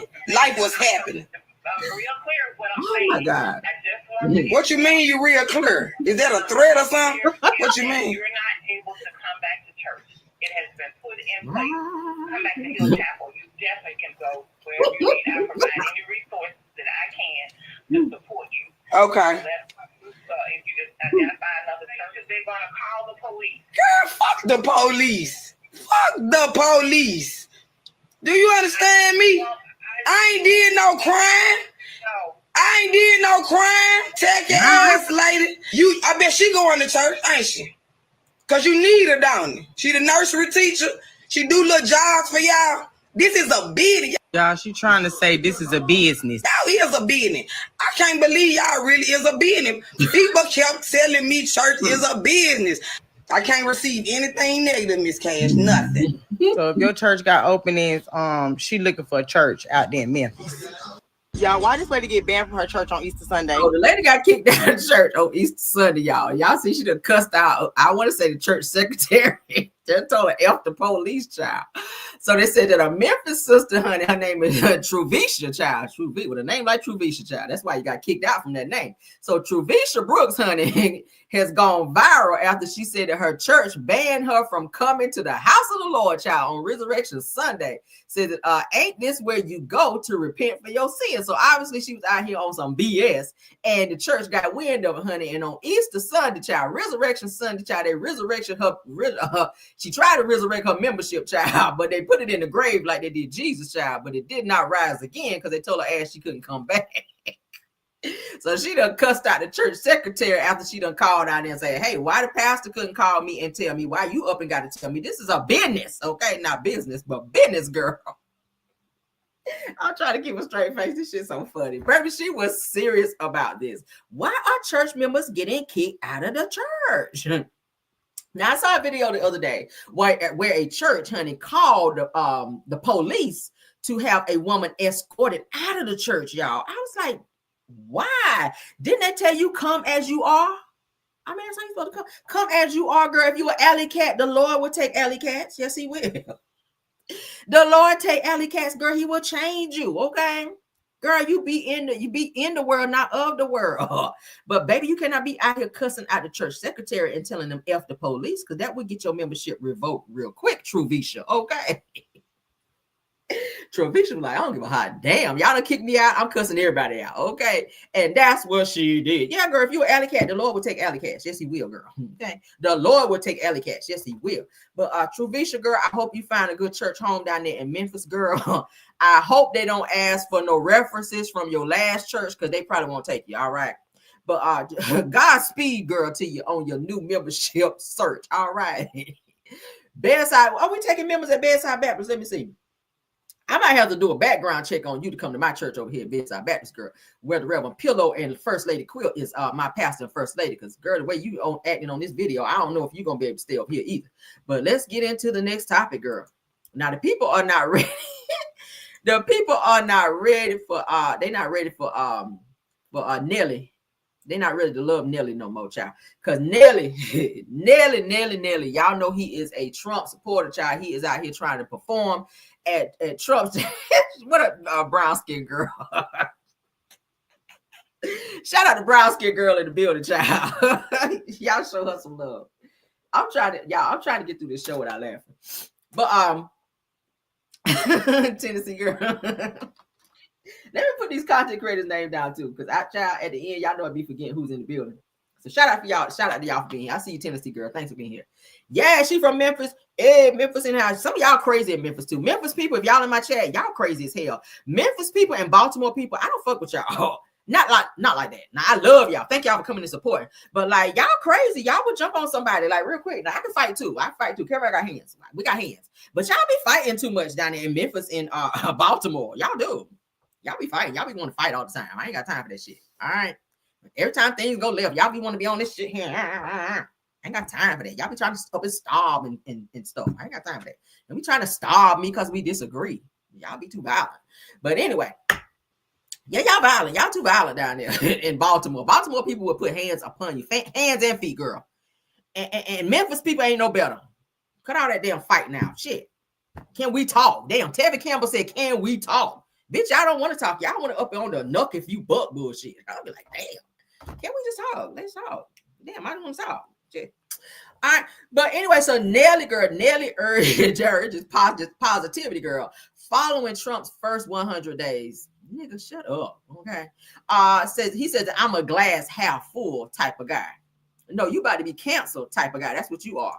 Because you're doing too much for Trump. First, you want to perform for him at the inauguration, at the niggeration, because that's what it was, some nigger shit. At the inauguration, he wanted to perform at the inauguration, because that's what it was, some nigger shit. All right. And the people was like, Nelly, I know you lying. Now we like you fine and all. You do be doing too many gummies when your ass he be on too many gummies when he be performing up there. But now you up here still clapping and clout chasing for Trump. Like, nigga, sit down. Like, you messing up for Ashanti. Like, we love Ashanti. Thank y'all for having a baby and get back together. But this shit right here, we can't get with this. I cannot get jiggy with this. But let's go ahead and get into it, child. More empowered on bringing people together and making sure that we all get what we need when we need it and why we need it. I'm more empowered on bringing people together and making sure that we all get what we need when we need it and why we need it. Boy, bye.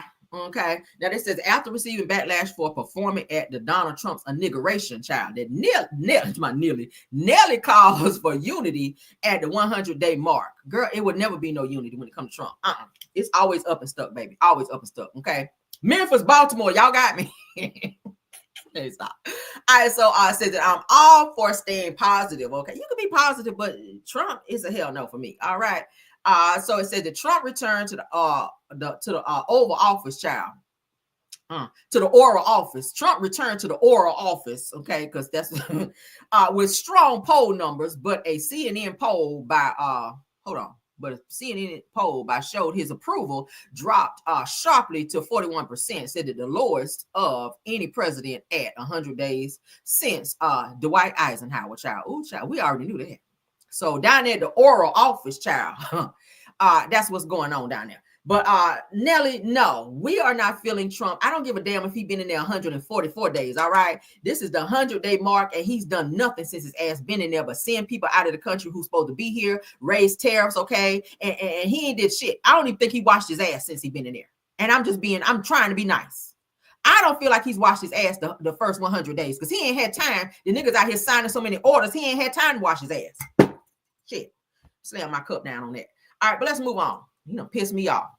And I'm trying to like you, Nelly. I'm trying to like you. But you don't piss me off. All right, so let's get into this next topic. KJ Smith. I like her. Okay, I like her. She's a great actress, okay? Nigga had to slam my damn cup down in here. That bullshit. Nelly. Oof. Y'all pray for me, child. But I brought something out of me. You know, brought the hood out of me. Shit. All right, so KJ Smith, child, KJ Smith, and I like her, says that she wouldn't have married her husband. Y'all know her husband fine too, okay? She would not have married her husband if he was parking cars for $13 an hour. She says, I worked really hard to be where I was. She says that one bad decision could take it all away from me. I kind of agree with her. We already talked about this in my other topic, and we ain't gonna stay on this long, honey. Standards is everything. If you got some standards, like I said, honey, make a list of all the things that you cannot live without. And don't be striking stuff off the list because you're tired of waiting. All right. Obviously, she understands and know her worth. And she ain't trying to be out here. And nothing wrong with somebody. If he got a job, that's great. They're like, well, he got a job. Okay, yes. I like red bottoms. Can you buy those with $13 an hour? Probably not. So I'm not going to put myself in a position to be frustrated because you're not here where I am. Okay. I need you here. If I'm here, I need you at least here. At least. Okay, you can get here if you want to, but I need you at least here. That means you're almost there. You're working towards that because I have a certain life. Wanda, get out of here. Okay, shit, I can't even talk. I have a certain lifestyle that I like to live. I want to go out to eat. I want to go shopping. I want to go on vacations. Okay, yeah. I like leather seats. So I don't want to put myself in a position to have to downgrade my lifestyle because you're not where you are. So you got stop dating down. You can't date down and have high expectations. He might be nice. He might be fine. He might be trying to get there. But if you like a certain lifestyle here, you can't be with somebody down here and expect to be as happy. Because you're going to want to do some shit. If his credit is fucked up, you got to pay for everything. You got to put everything in your name. That shit going to get old. He got to drive your car. He got to move in with you. Hell no. That don't work for me. If you're that type of woman who like that, so be it. But in terms of what KJ is saying, KJ Smith saying here, I love it because we have so many women that don't stick with their morals and values and goals in life when it comes to having a significant other because they're tired of being alone. So I respect what she's saying here. She says, hey, I would not have married my husband if he was the type of nigga that was parking cars and I'm out here getting TV money. I ain't mad at it. Women, what y'all think? What y'all think? She says that she married a member of all the Queens men. Her husband is fine as hell. I ain't gonna hold it. And he can dance. I done told y'all. I told you, if your nigga can dance, he good in them sheets. All right, because it start on the feet and the end in the sheet. Ooh, y'all can write that down. Let me write that down. Shit, I just made that up. Starting in the, hold on, y'all. The best stay right there. Start in the feet. I gotta write my own shit down because I'm get that time. Start in the feet in the sheets. Okay. I might get that on a t-shirt. Shit. All right. Oh, girl, y'all don't tell the truth. If your man can dance, bitch, he gonna wear that back out in the bed. I'm just trying to tell you. If your man can dance if he good on his feet, bitch, he gonna wear you out in the sheet. You can get that on a t-shirt if you want to. I need to copyright that. I need to patent that shit. You know I'm telling the truth. If your man can dance, I'm trying to move on. If your man can dance, if you go out, honey, you see your man and he out here on this shit, baby, when you in this position, when you laying here, your back gonna be wore out, baby. Scoliosis is gonna be upon you. Your man gonna give you scoliosis, is all I'm trying to tell you. You ain't even want scoliosis, but you got it. Because your man can dance. That's all I'm saying. All right, get your man out there to dance, girl. All right, if your man got 2 left feet, I don't know, girl. His rhythm might be off. I don't fuck with him. But anyway, girl, so shout out to KJ Smith for knowing her word. Let's get into what they had to say, girl. Would you have given him a chance if he was parking cars? No. She shouldn't have. I personally would not have Ain't he fine? Oh, God. gone after my wife being a leading actress when I was valet parking cars. And I get flack for saying that. It's not about the money. It's about my confidence and emotional maturity and vulnerability to be able to feel good enough about myself to fill my cup up first before I can pour into her. So I'm not going to come to you when I'm standing there and I'm making $13 an hour because right now at this point, my mindset is not right for where your life is right now. My question to you, KJ, would you have given him a chance if he was parking cars? No. KJ, why not? Him meeting me when he was parking cars would be like me meeting someone when I was doing background. I was not mentally mature. I was super immature. I was tired all the time. I didn't have the mental capacity to have a normal conversation without thinking about my survival. What do you do? Where are you from? How much money you got? It wasn't organic or authentic because I wasn't in the space. And women, they don't want to talk about that, but I will. I wanted a provider. I wanted someone who wasn't pulling me down. I was already down. I didn't want to go no lower. Where we going to hell? I loved him. He was fine though. It was tempting. It was tempting. Pretty hot and tempting. But absolutely not. No, I worked really hard to be where I was, and I knew that one bad decision could just take it away from me. That's the dear future wifey. She was on there with her husband, child. I think they coming up on like 2 years or so. Child. He was in Tamar Braxton's video, Sugar. Y'all remember? He was dancing. I was like, okay, because I like a little cutie. Okay, I like bad boys. I like cute bad boys. Okay, I got me one. I love you, honey. All right. So yeah, but I agree totally with what she's saying here. Okay, you definitely have to have standards, and you're not going to be comfortable because you have a lot of fine men out here that don't have this shit together. I feel like you can still maybe date or see them. Don't be serious, but kind of give them a chance to get themselves where they're trying to. Because you have some people that's bouncing back. Maybe they were married and lost everything, had to start over, bankruptcy. That shit like that happen. So when you meet them, maybe they're not ready for that just yet, but keep your eye on it, give them some time, because hey, it's levels to it. It's levels to being with somebody and giving them a chance to get themselves together. I'm not saying it totally just be like, no, hell no. Give them a chance. If the feeling is there, give them a chance to get where they need to get in order to be able to date you and be happy, because you don't want to date somebody that don't have shit and you got to give everything and they just sitting there just along for the ride. I don't want you to move in with me. I got it. I can pay my shit. I don't want you to got to move in with me. I don't want you driving my fucking car. Okay? I don't want you to have to do that. I don't want us every time we going out somewhere, I got to pull my damn card out. Like, no. Women, come on now. You got to have more than just being fine. Credit fucked, everything fucked up. Your shoes fucked up, your credit fucked up. Like, no. Your shoes leaning. I just can't. Maybe it's just me. I don't know. I was raised better than that. Let a man be a man. Let a man be a man. Okay, you gotta have some morals, integrity. Pull my chair, open my door. Show me you want this. You gotta prove yourself. You can't just come up in here and just throw dick around and be like, oh yeah, I'm already in there. Yeah, no, I'm good on that. Because a bitch can go buy a toy and be satisfied until she needs to be, somewhere. Hell yeah. Go down there and get some batteries, get a good old toy until you need to be. It's called compromise. We still get the job done if that's what we need to do. Because this is 2025 with too much shit out there in the streets. We don't play like that. But my point is, if you're trying to date someone, do not date down because you're not going to be happy. It's going to get old. You're going to get tired of paying for shit. You're going to get tired of doing everything. Let a man be a man. Somebody said, yes, I love a chivalrous man. Me too. Open my fucking door. I'm letting you take me on a date. That's how I think. That's how I see myself. I view myself. And a lot of people say, oh, you see too much. No, I put myself here. Get up here. Okay. I'm not coming down to you. You got to come up here. Because that's where I'm at. Okay. Can't get up here. Goodbye. You ain't the one. You ain't the one. You can't talk that slick shit to me. Because I'm going to look into you. I want to see what you got. What you pulling up in. Okay. How your credit look? You can't build shit with me when you ain't got nothing. I mean, are we talking right? You can't build it. 1 plus 1, 1 plus 0. I mean, damn, 0 plus 0 plus 1. Damn, it's still 1. When you gonna get your 1 in there? The heck?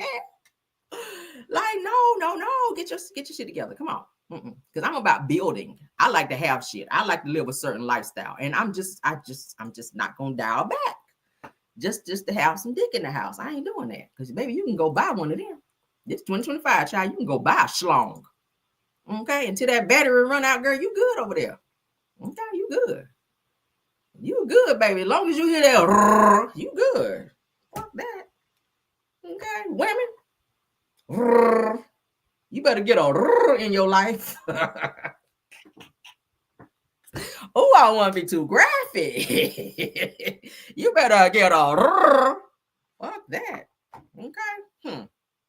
You talk that slick shit to me, but your pockets got to reflect. Your lifestyle got to reflect that. I like a little shit talking too. Shit, I talk that shit back to you. But your money ain't sitting where it needs to sit. Okay. Nigga, you pull up your account, you got $50 in there, we got a problem. You doing that nigga, you eating off that. I might want dessert. So I can be dessert. I might want dessert. Or I could be dessert. But if your money don't reflect that, I ain't doing shit. Okay? We don't work for free. I never do volunteer work nowhere unless I feel like it. And in the bedroom, I mean, that shit got to be earned. But let's move on, child. I don't know. Maybe my life, maybe my mentality is just something else. I don't know. I just always been raised to let a man be a man. I told you I'm old school. Let a man be a man. I'm not doing everything for you. Prove yourself. Shit. If you can't, it is. Shit. Okay. We got one still. I don't need it. But if I want it, the fuck? Okay. Y'all play too much. Me and y'all got to get y'all shit up. It's levels. I keep saying it's levels, honey. All right. Level a bitch up. Okay. We're going to already be there. But I mean, what you bring is extra. I mean, yeah, that's what I'm saying. You got to be shotgun in my car. You ain't driving my shit unless I say so. All right. You my husband. Yeah, my husband will. But nigga, if I'm dating you, fuck you coming around to the driver's seat, the driver's side for. Where you going? Get your ass over there. Okay. You dating me, nigga. You don't push this wheel. Okay. Now, let's move on, child. That's just how I was raised. I'm sorry. All right, so Tasha K, girl, Tasha K, up and read Funky Dineva down. All right, shout out to Tasha K, baby. I knew this shit was not over. Now y'all know, Funky done went off on Tasha K's ass, done threatened, slapped the shit out of her when he see her. Child, he done said, baby, it's on sight. I said, oh Lord, here we go, because y'all know Tasha do not let shit go. Y'all knew, I already knew. When I heard the shit, I was like, oh God, I know this ain't over. So Carlos King called her straight to, we about to watch it, child. I said, oh, damn, she came through and cleared everybody in here. So Funky Dineva, honey, wants his old team back together. Y'all remember TGIF, child, where he got Claudia Jordan up over there. He left because they were saying they didn't give him X amount of money. And he said, hey, I can make more on YouTube. F this job. I'm out of here. Okay. So, of course, y'all know they were scrambling a little bit after Funky. I got to give it to Funky. He's very well spoken, okay? He can be entertaining at times, but sometimes some of the shit that fly out of his mouth is just very uncouth. And a lot of people get rubbed the wrong way by that, okay? So, he and Tasha K, they have been beefing just like Michelle ATL for quite some time. Do I see the shit getting any better? No. But let's get into what was said because, baby, shout out to Tasha K. Let's go. Speaking of ugly. I am very upset at Mr. Funky Dineva's funky attitude. Okay, when I'm talking about self-sabotage, when I tell you he's along the lines of what Kaya used to do, because Kaya used to be a bad self-sabotage. If you wanted to put self-sabotage like a face in a dictionary, it would be him. Why you ain't apologized to Blue yet? Blue pretty. You're not. Blue is gorgeous. I ain't never thought Blue was ugly. I don't even know where people got that from. Like, I always thought Blue was a beautiful little baby. She looked like her daddy, but just a cute version of her daddy. Now she looks like Beyonce. What they say, clock that? Fish? Yeah, I'm just using their language. You know what I'm saying? I'm going to share something with y'all that I've never shared amongst the public. I know he sit up there, he talks a good game, and he's always talking about how degreed he is and how this he is and how that he is. But when I tell you this is the most insecure, emotionally unstable man I have ever met in my life. And that's why they would threaten to slap women for pointing out the obvious of dirty baseboards when you post a picture of your pants around your nasty, skinny, burnt ankles with shit streaks on the wall, and you want to say that's shiplap, and shiplap is high gloss, and all you got to do is take a Clorox wipe. Yeah, sir. All you got to do is take a Clorox wipe in your bathroom, or Mr. Rich, a maid, and you ensure that your housekeeper goes across that shiplap, in between the cracks of that shiplap, and on the corners and the edges of the baseboards. Because as women, those are the things that we look at, especially when you're trying to be one. Told me personally that he was Foxo. Am I lying, Jasmine? She can't say the mic, but she's over there. He sabotaged the show for a mere $200. Foxo is not here because he wanted $200 extra in addition to his YouTube check. So this man was getting paid close to what? $200,000 a year, easy, going live 5 days a week. Plus, he should be making minimum $200,000. That's $400,000 a year for a black gay man. That's ugly. That's allowed to do coke whenever he wants to do it. It's allowed to go down to the bar every day and show up on air with boogers in his nose all day. And this is what y'all get. And he wanted an extra $200 and sabotage that show. You don't even have a man in there that gives you loyalty, but he has one now. And so now that he's inspired and he's able to love himself because somebody is loving on him because he never had the type of energy to love on himself, now he's having an epiphany and realize that YouTube ain't paying the way that they used to pay. And here's what he's saying now. Go, Jasmine. My Listen to him right now, and I'm just telling the 100% truth. I want to get the band back together. Okay? The band. I want to get me, Claudia Jordan, and Al Reynolds back together. I feel like a failure in the sense that I watched too many episodes of Unsung and saw how ego caused groups that could have gone far to fall apart. And I always vowed to myself that would never be me. And I fucked around and I allowed it to be me. Outside of what some of our personal issues were, I think that ego was the driving force in TGIF collapsing. I agree with that because that was Pause it. Ego, I'm so glad. I don't know what woke him up. He said he got some new dick that woke him up. He said it's loving on him. That new dick probably needs more money. Got with Funky Dineva because he thought Funky Dineva was a lot famous than he thought he was, and that money is. You've had 14 years, Funky. When it comes to Funky, like, I just don't know what this newfound epiphany is. Like, did you know that Fox Soul was getting ready to syndicate Claudia, Al, and Funky to television? And so when they went to film and they were in studio together, they were giving them, like, it was kind of like their pilot episode to see how they meshed well, they filmed well. Yeah. This is around the time when Funky was saying that he was the show, and, you know, I never knew that. Did y'all know that they were getting ready to put them on an actual show, that they were just testing them out on the little YouTube thing over there on Fox Soul to see how it would work out with the three of them? And when Funky was being, I guess, you know, maybe a little insubordinate and asking for a little more money, and decided to leave, that kind of broke the band up, like he said. I didn't even know that. So that's some tea right there. Carry that show and nobody will watch it without me. And, you know, he was trying to prove his value instead of just renegotiating whenever they moved you to television. You couldn't wait because they were slated. Like Claudia, I got to give Claudia credit. Claudia worked her ass off to get the show to where it was. He couldn't have done it. He couldn't have gotten through those doors. Claudia did. That's what her light skinnedness was for. Not you, unless you was willing to bend over. Not the light skin. But from the looks of things, they said nobody wants to bend him over. Not this girl, honey. Tasha is. Claudia been in this industry for years. Let her work. Let her scratch her cash so y'all can eat. My God. And now you want to bring the bandwagon back together after you sabotaged it. Y'all would still be here if you didn't get greedy and needed more money for your dealer. We wouldn't be here. Not your dealer. You've been accused of stealing from your friends. Michelle A.T. Allen that helped you, put you on, got your channel monetized. I done helped you to get your channel remonetized. And stepped on every black woman's back that you could to get there. Thought you was the one singing and was the lead singer of the group that ran, doing our runs like Latasha Scott, and then ran your ass out the group. Now you want to come back because you done got some good dick. Baby, how Latasha Scott getting in this? She is reading him down. Damn, Tasha. Put the machete down, child. Damn. I think that just need a little bit more money because he thought you was worth just a little bit more money. Man, go to therapy.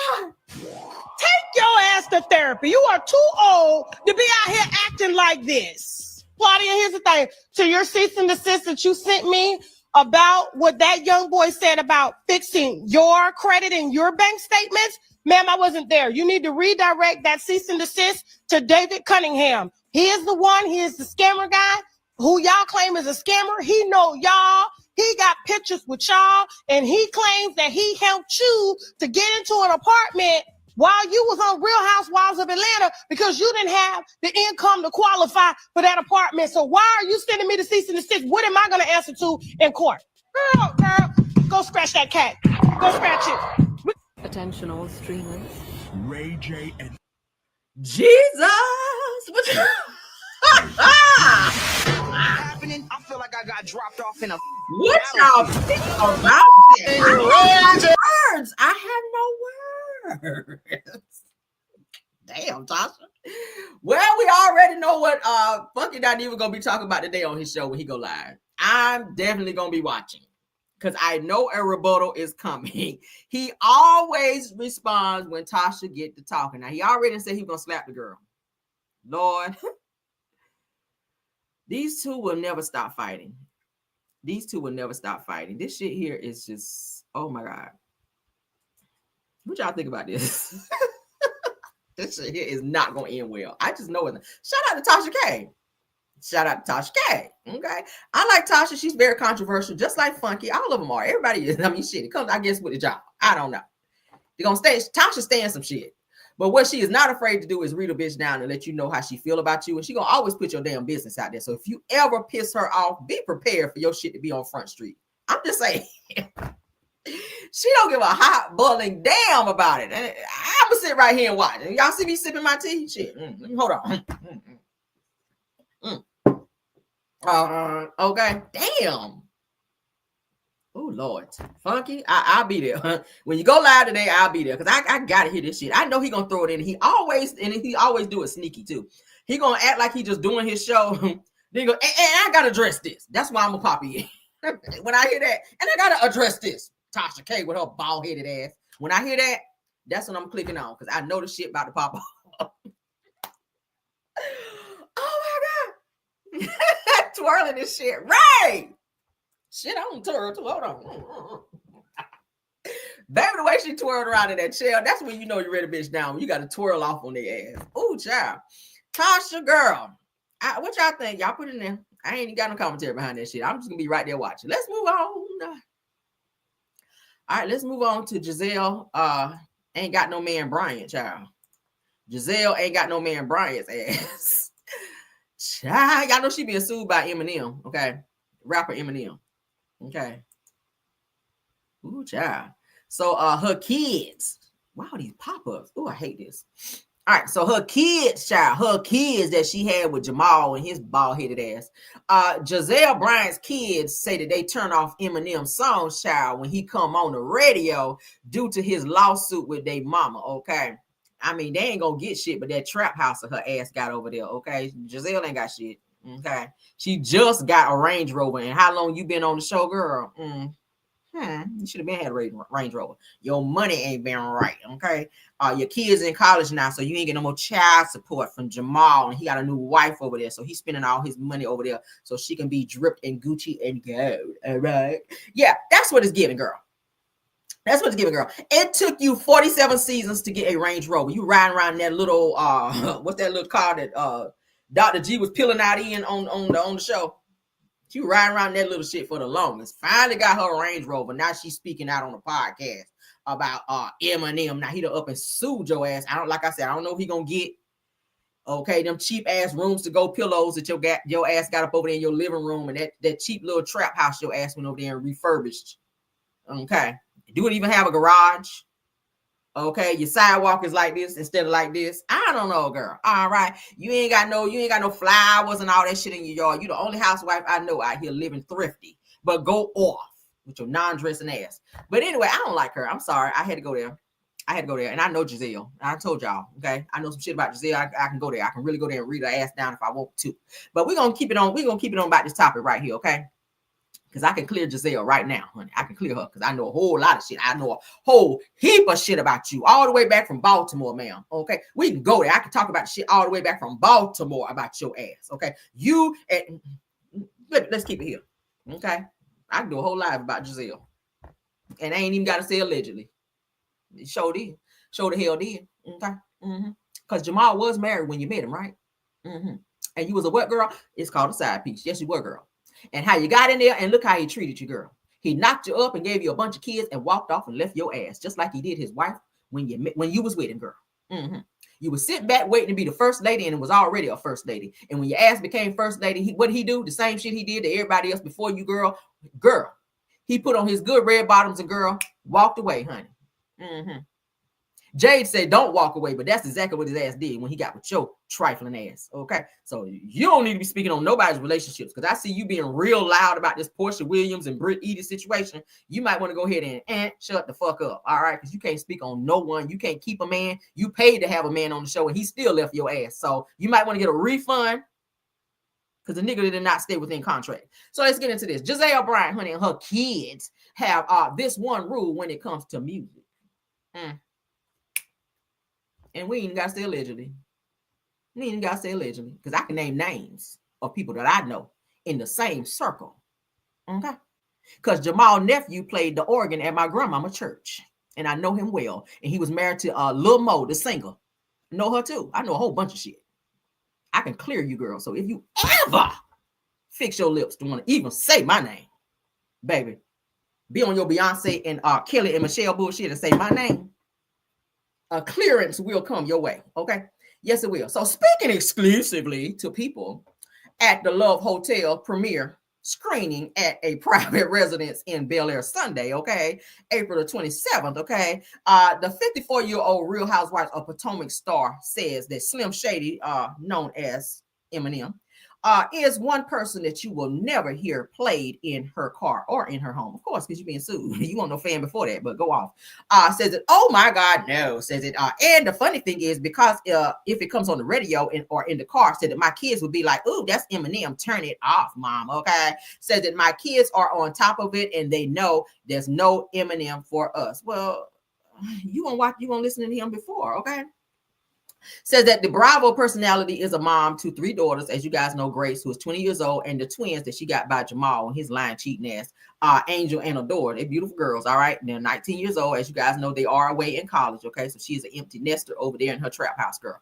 All right, so Bryant's feud with the 15 Grammy winner, 52, which is Eminem child, stems from a December 2023 lawsuit involving a trademark issue regarding Bryant and her former Real Housewives of Atlanta cast member who got kicked off and fired, Robin Dixon, because she ain't have no damn storyline, and she damn sure ain't got no real marriage because Juan is out here fucking everybody in Potomac. Oh, let me stay on topic, girl. Naming their podcast Reasonably Shady. Oh, see how we ran off the road right there? Now, plus merchandise associated with the show, girl, according to the documents obtained by people. Shout out to them, because that's what we're talking about.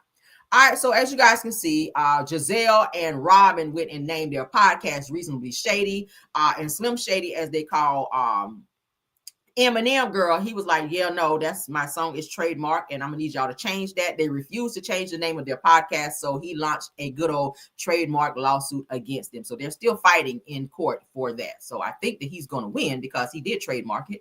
And y'all got to do your homework, Gizelle and Robin, which y'all broke asses, before you up and use someone's name. Moving on, I don't care no more. All right, so let's get into some Tiffany Henyard news. Okay. Jamal better never come for me, and Gizelle. Okay, and I don't even care what order you put them in, because baby, the tea that I know, because I know personal stuff. You don't want to fuck with people like that. That's all I'm saying. Okay, yeah, yeah. I can give initials. I can give names of very close people that I know. In that same little circle, Gizelle, don't dare listen, okay? Don't be confused by the pretty eyes, okay? Don't be. It's all, I swear it's smoke and mirrors, okay? It's all smoke and mirrors, I promise. All right, so records, okay? Records revealed that Tiffany Henyard's taxpayer-funded position paid $347,000 last year. Oh, girl. Now, y'all know they on her ass. They are trying to get her locked up because they're saying some funds were misappropriated, okay? So let's get into it, child. Let's get into what the people got to say about Tiffany Henyard and her lying ass. Let's go. Self-proclaimed super mayor Tiffany Henyard leaves office in the next few weeks after being badly beaten at the ballot box. Questionable spending, clashes with trustees, and an ongoing FBI investigation led to her undoing. The investigative reporter Ben Bradley broke many of the stories that exposed the issues, and tonight he returns to the south suburbs for a new accounting of Henyard's ring. I love y'all. There's nothing you can do about it. The curtain will soon close on the Tiffany Henyard show, but not before one last dance. Supervisor, come on now. People want to know what's next for you. Know what's next? Why you out here? Why are you out here? We were there for Henyard's final food giveaway and a new tally of what she's cost taxpayers. On Easter weekend, cars lined up for blocks, tens of thousands of tax dollars spent for another one of Henyard's famous food giveaways. Our last run, and I did not vote for that woman, and I never didn't vote for her before, but I'm gonna give me something to eat today. I like the giveaways. Come on, but I Mama. don't like her. She's nasty. She's giving us back what we already gave, but ain't nobody else doing that either. Tiffany Henyard does spend a lot of money, some of it on worthwhile programs, but she's also benefited handsomely and questionably. Newly obtained records show last year Henyard was paid more than $347,000 from Dalton and Thornton Township, the two governments she runs. That's more than Chicago's mayor makes. Henyard's comp includes $282,000 from the township, which also gave her a $4,900 per month expense allowance and an $1,100 monthly vehicle allowance. That's despite the fact Dalton taxpayers spent 6 figures on 2 SUVs police police used to chauffeur Henyard. Trustee Gray Everett, Supervisor Henyard. And did we mention Henyard hasn't attended a single meeting since she lost re-election? Why haven't you been to board meetings since your defeat? And work. You don't want to answer? You're still getting paid. Why not go to the meetings? I can't stand her. It just proves that what she was doing was very selfish. It wasn't about the people. Stephanie Wiedemann worked for the township for 20 years and blew the whistle on many of Henyard's antics. If she had just said, "Oh, I made a mistake," everybody would have moved on. We pointed out the mistakes and she put on the show. You know, everybody paid attention because every 2 weeks it was like a sitcom. Y'all are black. And y'all sitting up here beating and attacking on a black woman that's in power. Y'all should be ashamed of yourselves. You the ones that's costing the village money. I don't have that call. All right.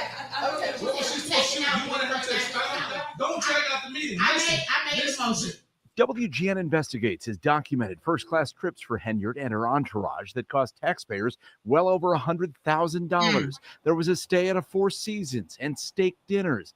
In late 2023, this was how she explained it.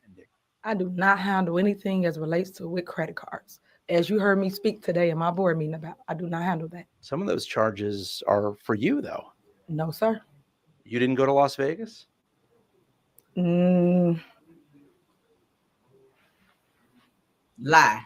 What is that? No comment. Sit up You there and don't know lie. if you were in Las Vegas? Of course I do. Were you? It's not paid by them.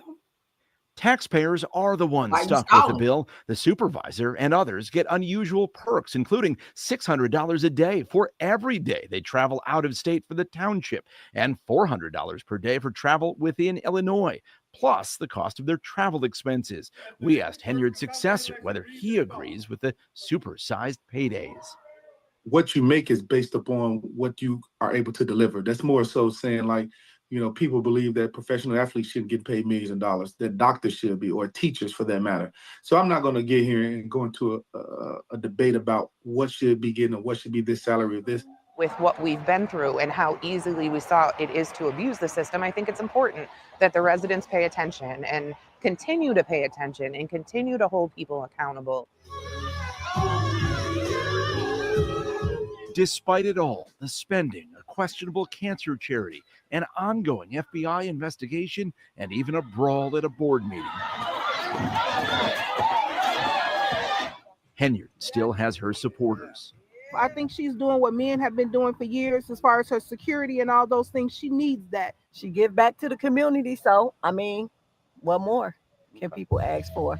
And Tiffany Henyard vows the show will go on. You told us on election day we haven't heard the last few. What's next for you? It's a lot next for me. Stay tuned.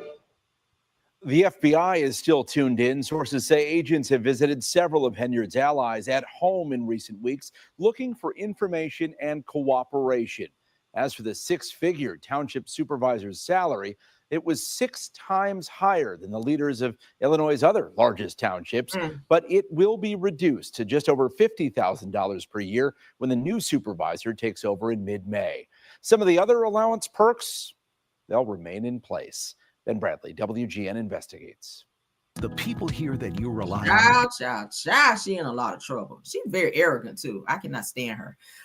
So according to Dalton WGN, Tiffany Henyard will soon leave public office. Now it says that the mayor of Dalton and supervisor of Thornton Township was badly beaten at the ballot box after questions about spending clashes with other local officials and ongoing FBI investigations. Okay.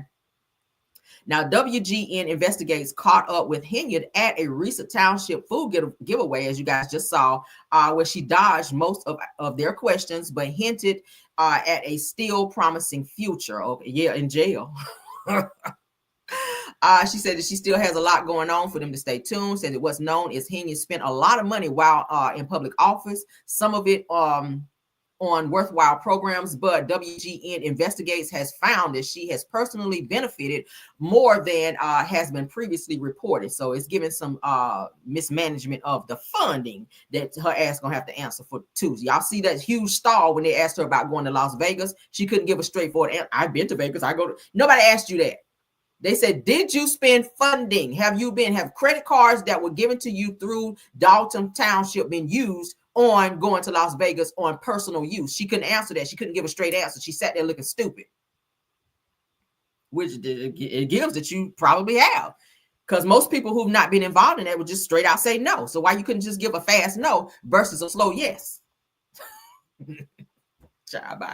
Now, newly obtained records show Henyard's gross pay at her 2 government jobs total more than $347,000 last year. The payout includes a total of $282,812 from the township. Now, that includes an annual salary of $202,950 in addition to allowances for telephone and vehicle use, which was for $59,400 for that expense. All right. Now, WGN Investigates also found that Henyard and other township officials collected $400 per day for travel within Illinois and $600 per day for travel outside of the state, adding to her total compensation. So just money just taken, child. That look like a small town anyway. Where they getting all this money? So the officials collect the daily travel stipend, and despite charging first-class flights, okay, luxury hotels, transportation, and meals to taxpayers-funded credit cards. Y'all hear that? You was at Ruth Chris. You're going to spend a nice bag at Ruth Chris because that's expensive as hell if you ever ate there. All right. It says that it just proves that she was doing what she was doing was very selfish. Okay. According to Stephanie Weidman, a Henyard critic and township trustee, says that it wasn't about the people. So a lot of people are glad to see her out of office. Okay. Glad to see her out of office because of the things that she's done, and she's refusing to go to any board meetings, even though they're still cutting her a check until her last day in office. So you guys see what's going on there. I just played it for you guys. If you guys want to know more about it, you can go on over to WGN TV 9 News, okay? Because it's there. All right, it's there. Let's get into our last and final topic. Okay, yeah, this is gonna be our last topic. All right. Let's go ahead and share because I gotta go. All right. Hope you guys enjoyed the show today. I try to give y'all some very, very good topics. Okay. You guys can see these two on my screen, child. Crazy and crazier. Okay. Crazy and crazier on my damn screen. All right. Brian McKnight is suing Jaguar Wright. As y'all see it on my screen, girl. Jaguar Wright is being sued by Brian McKnight. All right. Did you ever know you're gonna get sued, girl? Did you know that? All right, did you ever know that you were gonna be sued, Jaguar Wright, child? Because you know everybody's suing her ass. Okay. Sounds like a lawsuit, girl. One last lawsuit. That's what Brian is saying, honey. One last lawsuit. Your ass about to be crying too, because you damn sure ain't got no money. All right, so Brian McKnight, shout out to TMC. Brian McKnight sues Jaguar Wright. He says, I did not abuse my ex-wife, and I did not engage in the prostitution of the prostitution. All right. So Brian McKnight says that Jaguar Wright is talking crazy when she claims that he abused his ex-wife and used some prostitution out here, child. So now he's suing her for defamation. So she's being sued for defamation over some lies that she put out on her podcast / YouTube channel about Brian, okay, with his being a father, having ass. So the singer just filed the suit against Jaguar for a bunch of things that she said about him online, which he says are blatant lies. Now, y'all know that she was just in a huge situation with Piers Morgan, where she got on there talking about Jay-Z and Beyonce, and they hurried up and got their attorneys on it and sent that cease and desist over there to Piers Morgan and told him, you better take that damn interview the hell down because Jaguar is out here lying her ass off and somebody's going to get sued. So they had to snatch that interview down real quick because she was out there saying that Jay-Z and Beyonce got more victims than Diddy. And I was like, whoa, hold up now. So they hurried up and got in there on that and swooped down, and Piers had to take that interview the hell down. So now she done moved over there to Brian McKnight, child, and putting him out there saying that he had hands for his ex-wife and he was also indulging in the prostitution out here. So according to the lawsuit obtained by TMZ, again, shout out to them, Brian McKnight, child, claims that Jaguar went on social media and alleged that Brian McKnight was hiring prostitutes and physically abusing them during sexual encounters. Says that he says that never happened. Okay, said it was more that Brian claims that Jaguar also alleged that he was an abusive husband to his ex-wife Julie McKnight, who Jaguar claims is her cousin. She related to everybody. If y'all ever watch Jaguar Wright, child, she is related to everybody. Everybody's her cousin. She know everybody in the industry, child. All right, so Brian McKnight says that he never abused his ex-wife and had no idea about her alleged relations to Jaguar Wright. I didn't know that was your cousin. Says it's worth noting, says that Jaguar also made an allegation against Jay-Z and Beyonce, as I just said, going on Piers Morgan's show and claiming that the Carters had more victims than Diddy, as I just told you guys. Now, Piers ended up apologizing for airing his interview with Jaguar Wright after getting a threat from Jay-Z and Beyonce's legal team. Okay, says that Brian also claims that Jaguar Wright knew that she was lying about him, but proceeded to smear his name online anyway. And he's also going after her for damages. Okay, so that's it, and that's all on that. So he's going after her ass for doing her little videos that she always do, talking about people in the industry and making it sound like she knows what she's talking about and putting 20 on 10 most of the time. Okay, do I feel like Jaguar Wright is well up here? I don't feel there's no chairs under her table. The elevator is stuck in the basement. There's no lights on. There's absolutely nobody home, child. It's just bad up there. It's bad. It's really bad.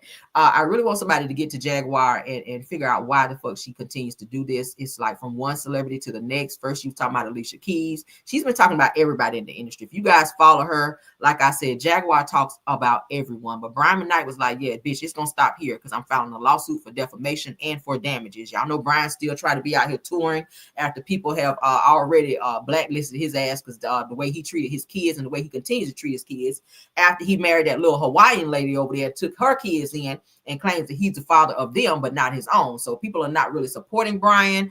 His tours aren't doing that well. His ticket sales are way, way down because of how he's treated his children, since his children have decided to speak out.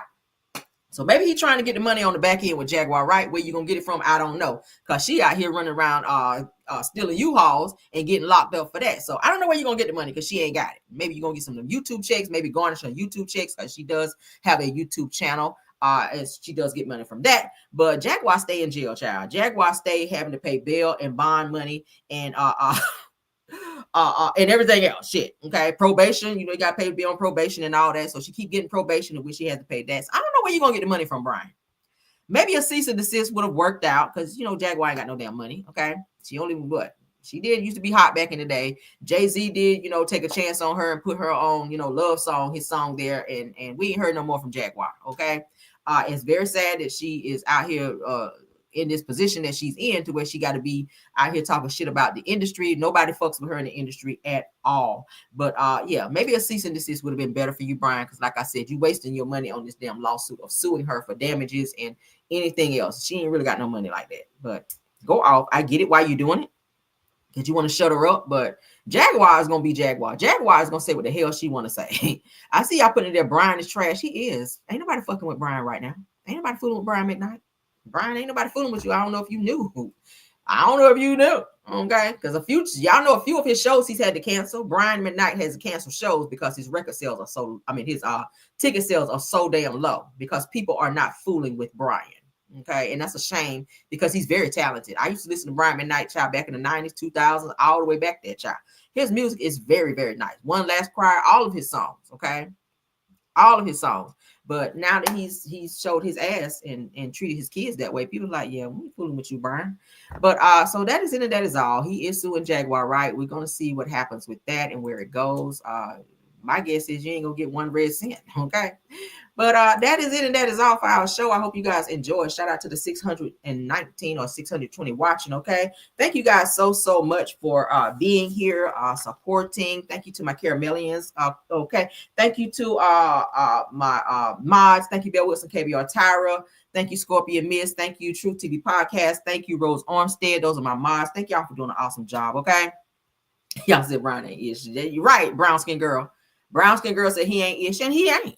Shit, you treat your kids that way and you pull somebody else's kids in and buy your new wife's kids a car and your other kids you ain't did shit for, they just as talented as he is. He changed his other son's name from Brian McKnight Jr. so that his new wife's son could be Junior. I said, what sense does that make? That's why people don't like you. That's why people not coming to see you. Sorry ass. But anyway, thank you so much to the content creators. Brown Skin Girl is in the building. Y'all show her some love. Thank you, Chef Don for stopping by. Thank you, Tennessee Girl, for stopping by. Snatch by Diego, I saw you in the building as well. Do we have any more content creators? Please let me know. Sunny Days, I see you. Purple Unicorn, thank you. True TV Podcast, Sunday Days, Purple Unicorn. Thank you, Mess Host, ATL, Boss Lady, Brand Girlfriend, Chronicles, Love Seen Her. Did we get them all? Did we get them all? Did we get them all? All right, we're going to get out of here. We're going to get out of here. If there's nothing else, child, we're going to do the benediction to get on out of here. Love you guys down. Please like the video, subscribe to the channel. Tell a friend to come on over to the Camera Real Show and subscribe. All right, love you guys down. See you on the next one. Bye. Even when you feel low, you can still go. Even when you feel slow, you can still go. Even when there's no hope, you can still go. I never answer to no, man, I still go. Go, go, go, go, go, go, go, go, go, go, go, yo, go, go, go. Hustle hard, hustle every single day. I'll be making moves till I'm buried in my grave. To the system, I don't wanna be a slave. I've been doing shit my way, or the highway. And in the driveway is a nice range. Cause I grind through the climb, I invite pain. You'll never hear me, bitch, nah, I don't complain. Just gotta flip the switch and you can go and obtain anything you want, anything you need. Your mind's got the key ingredient,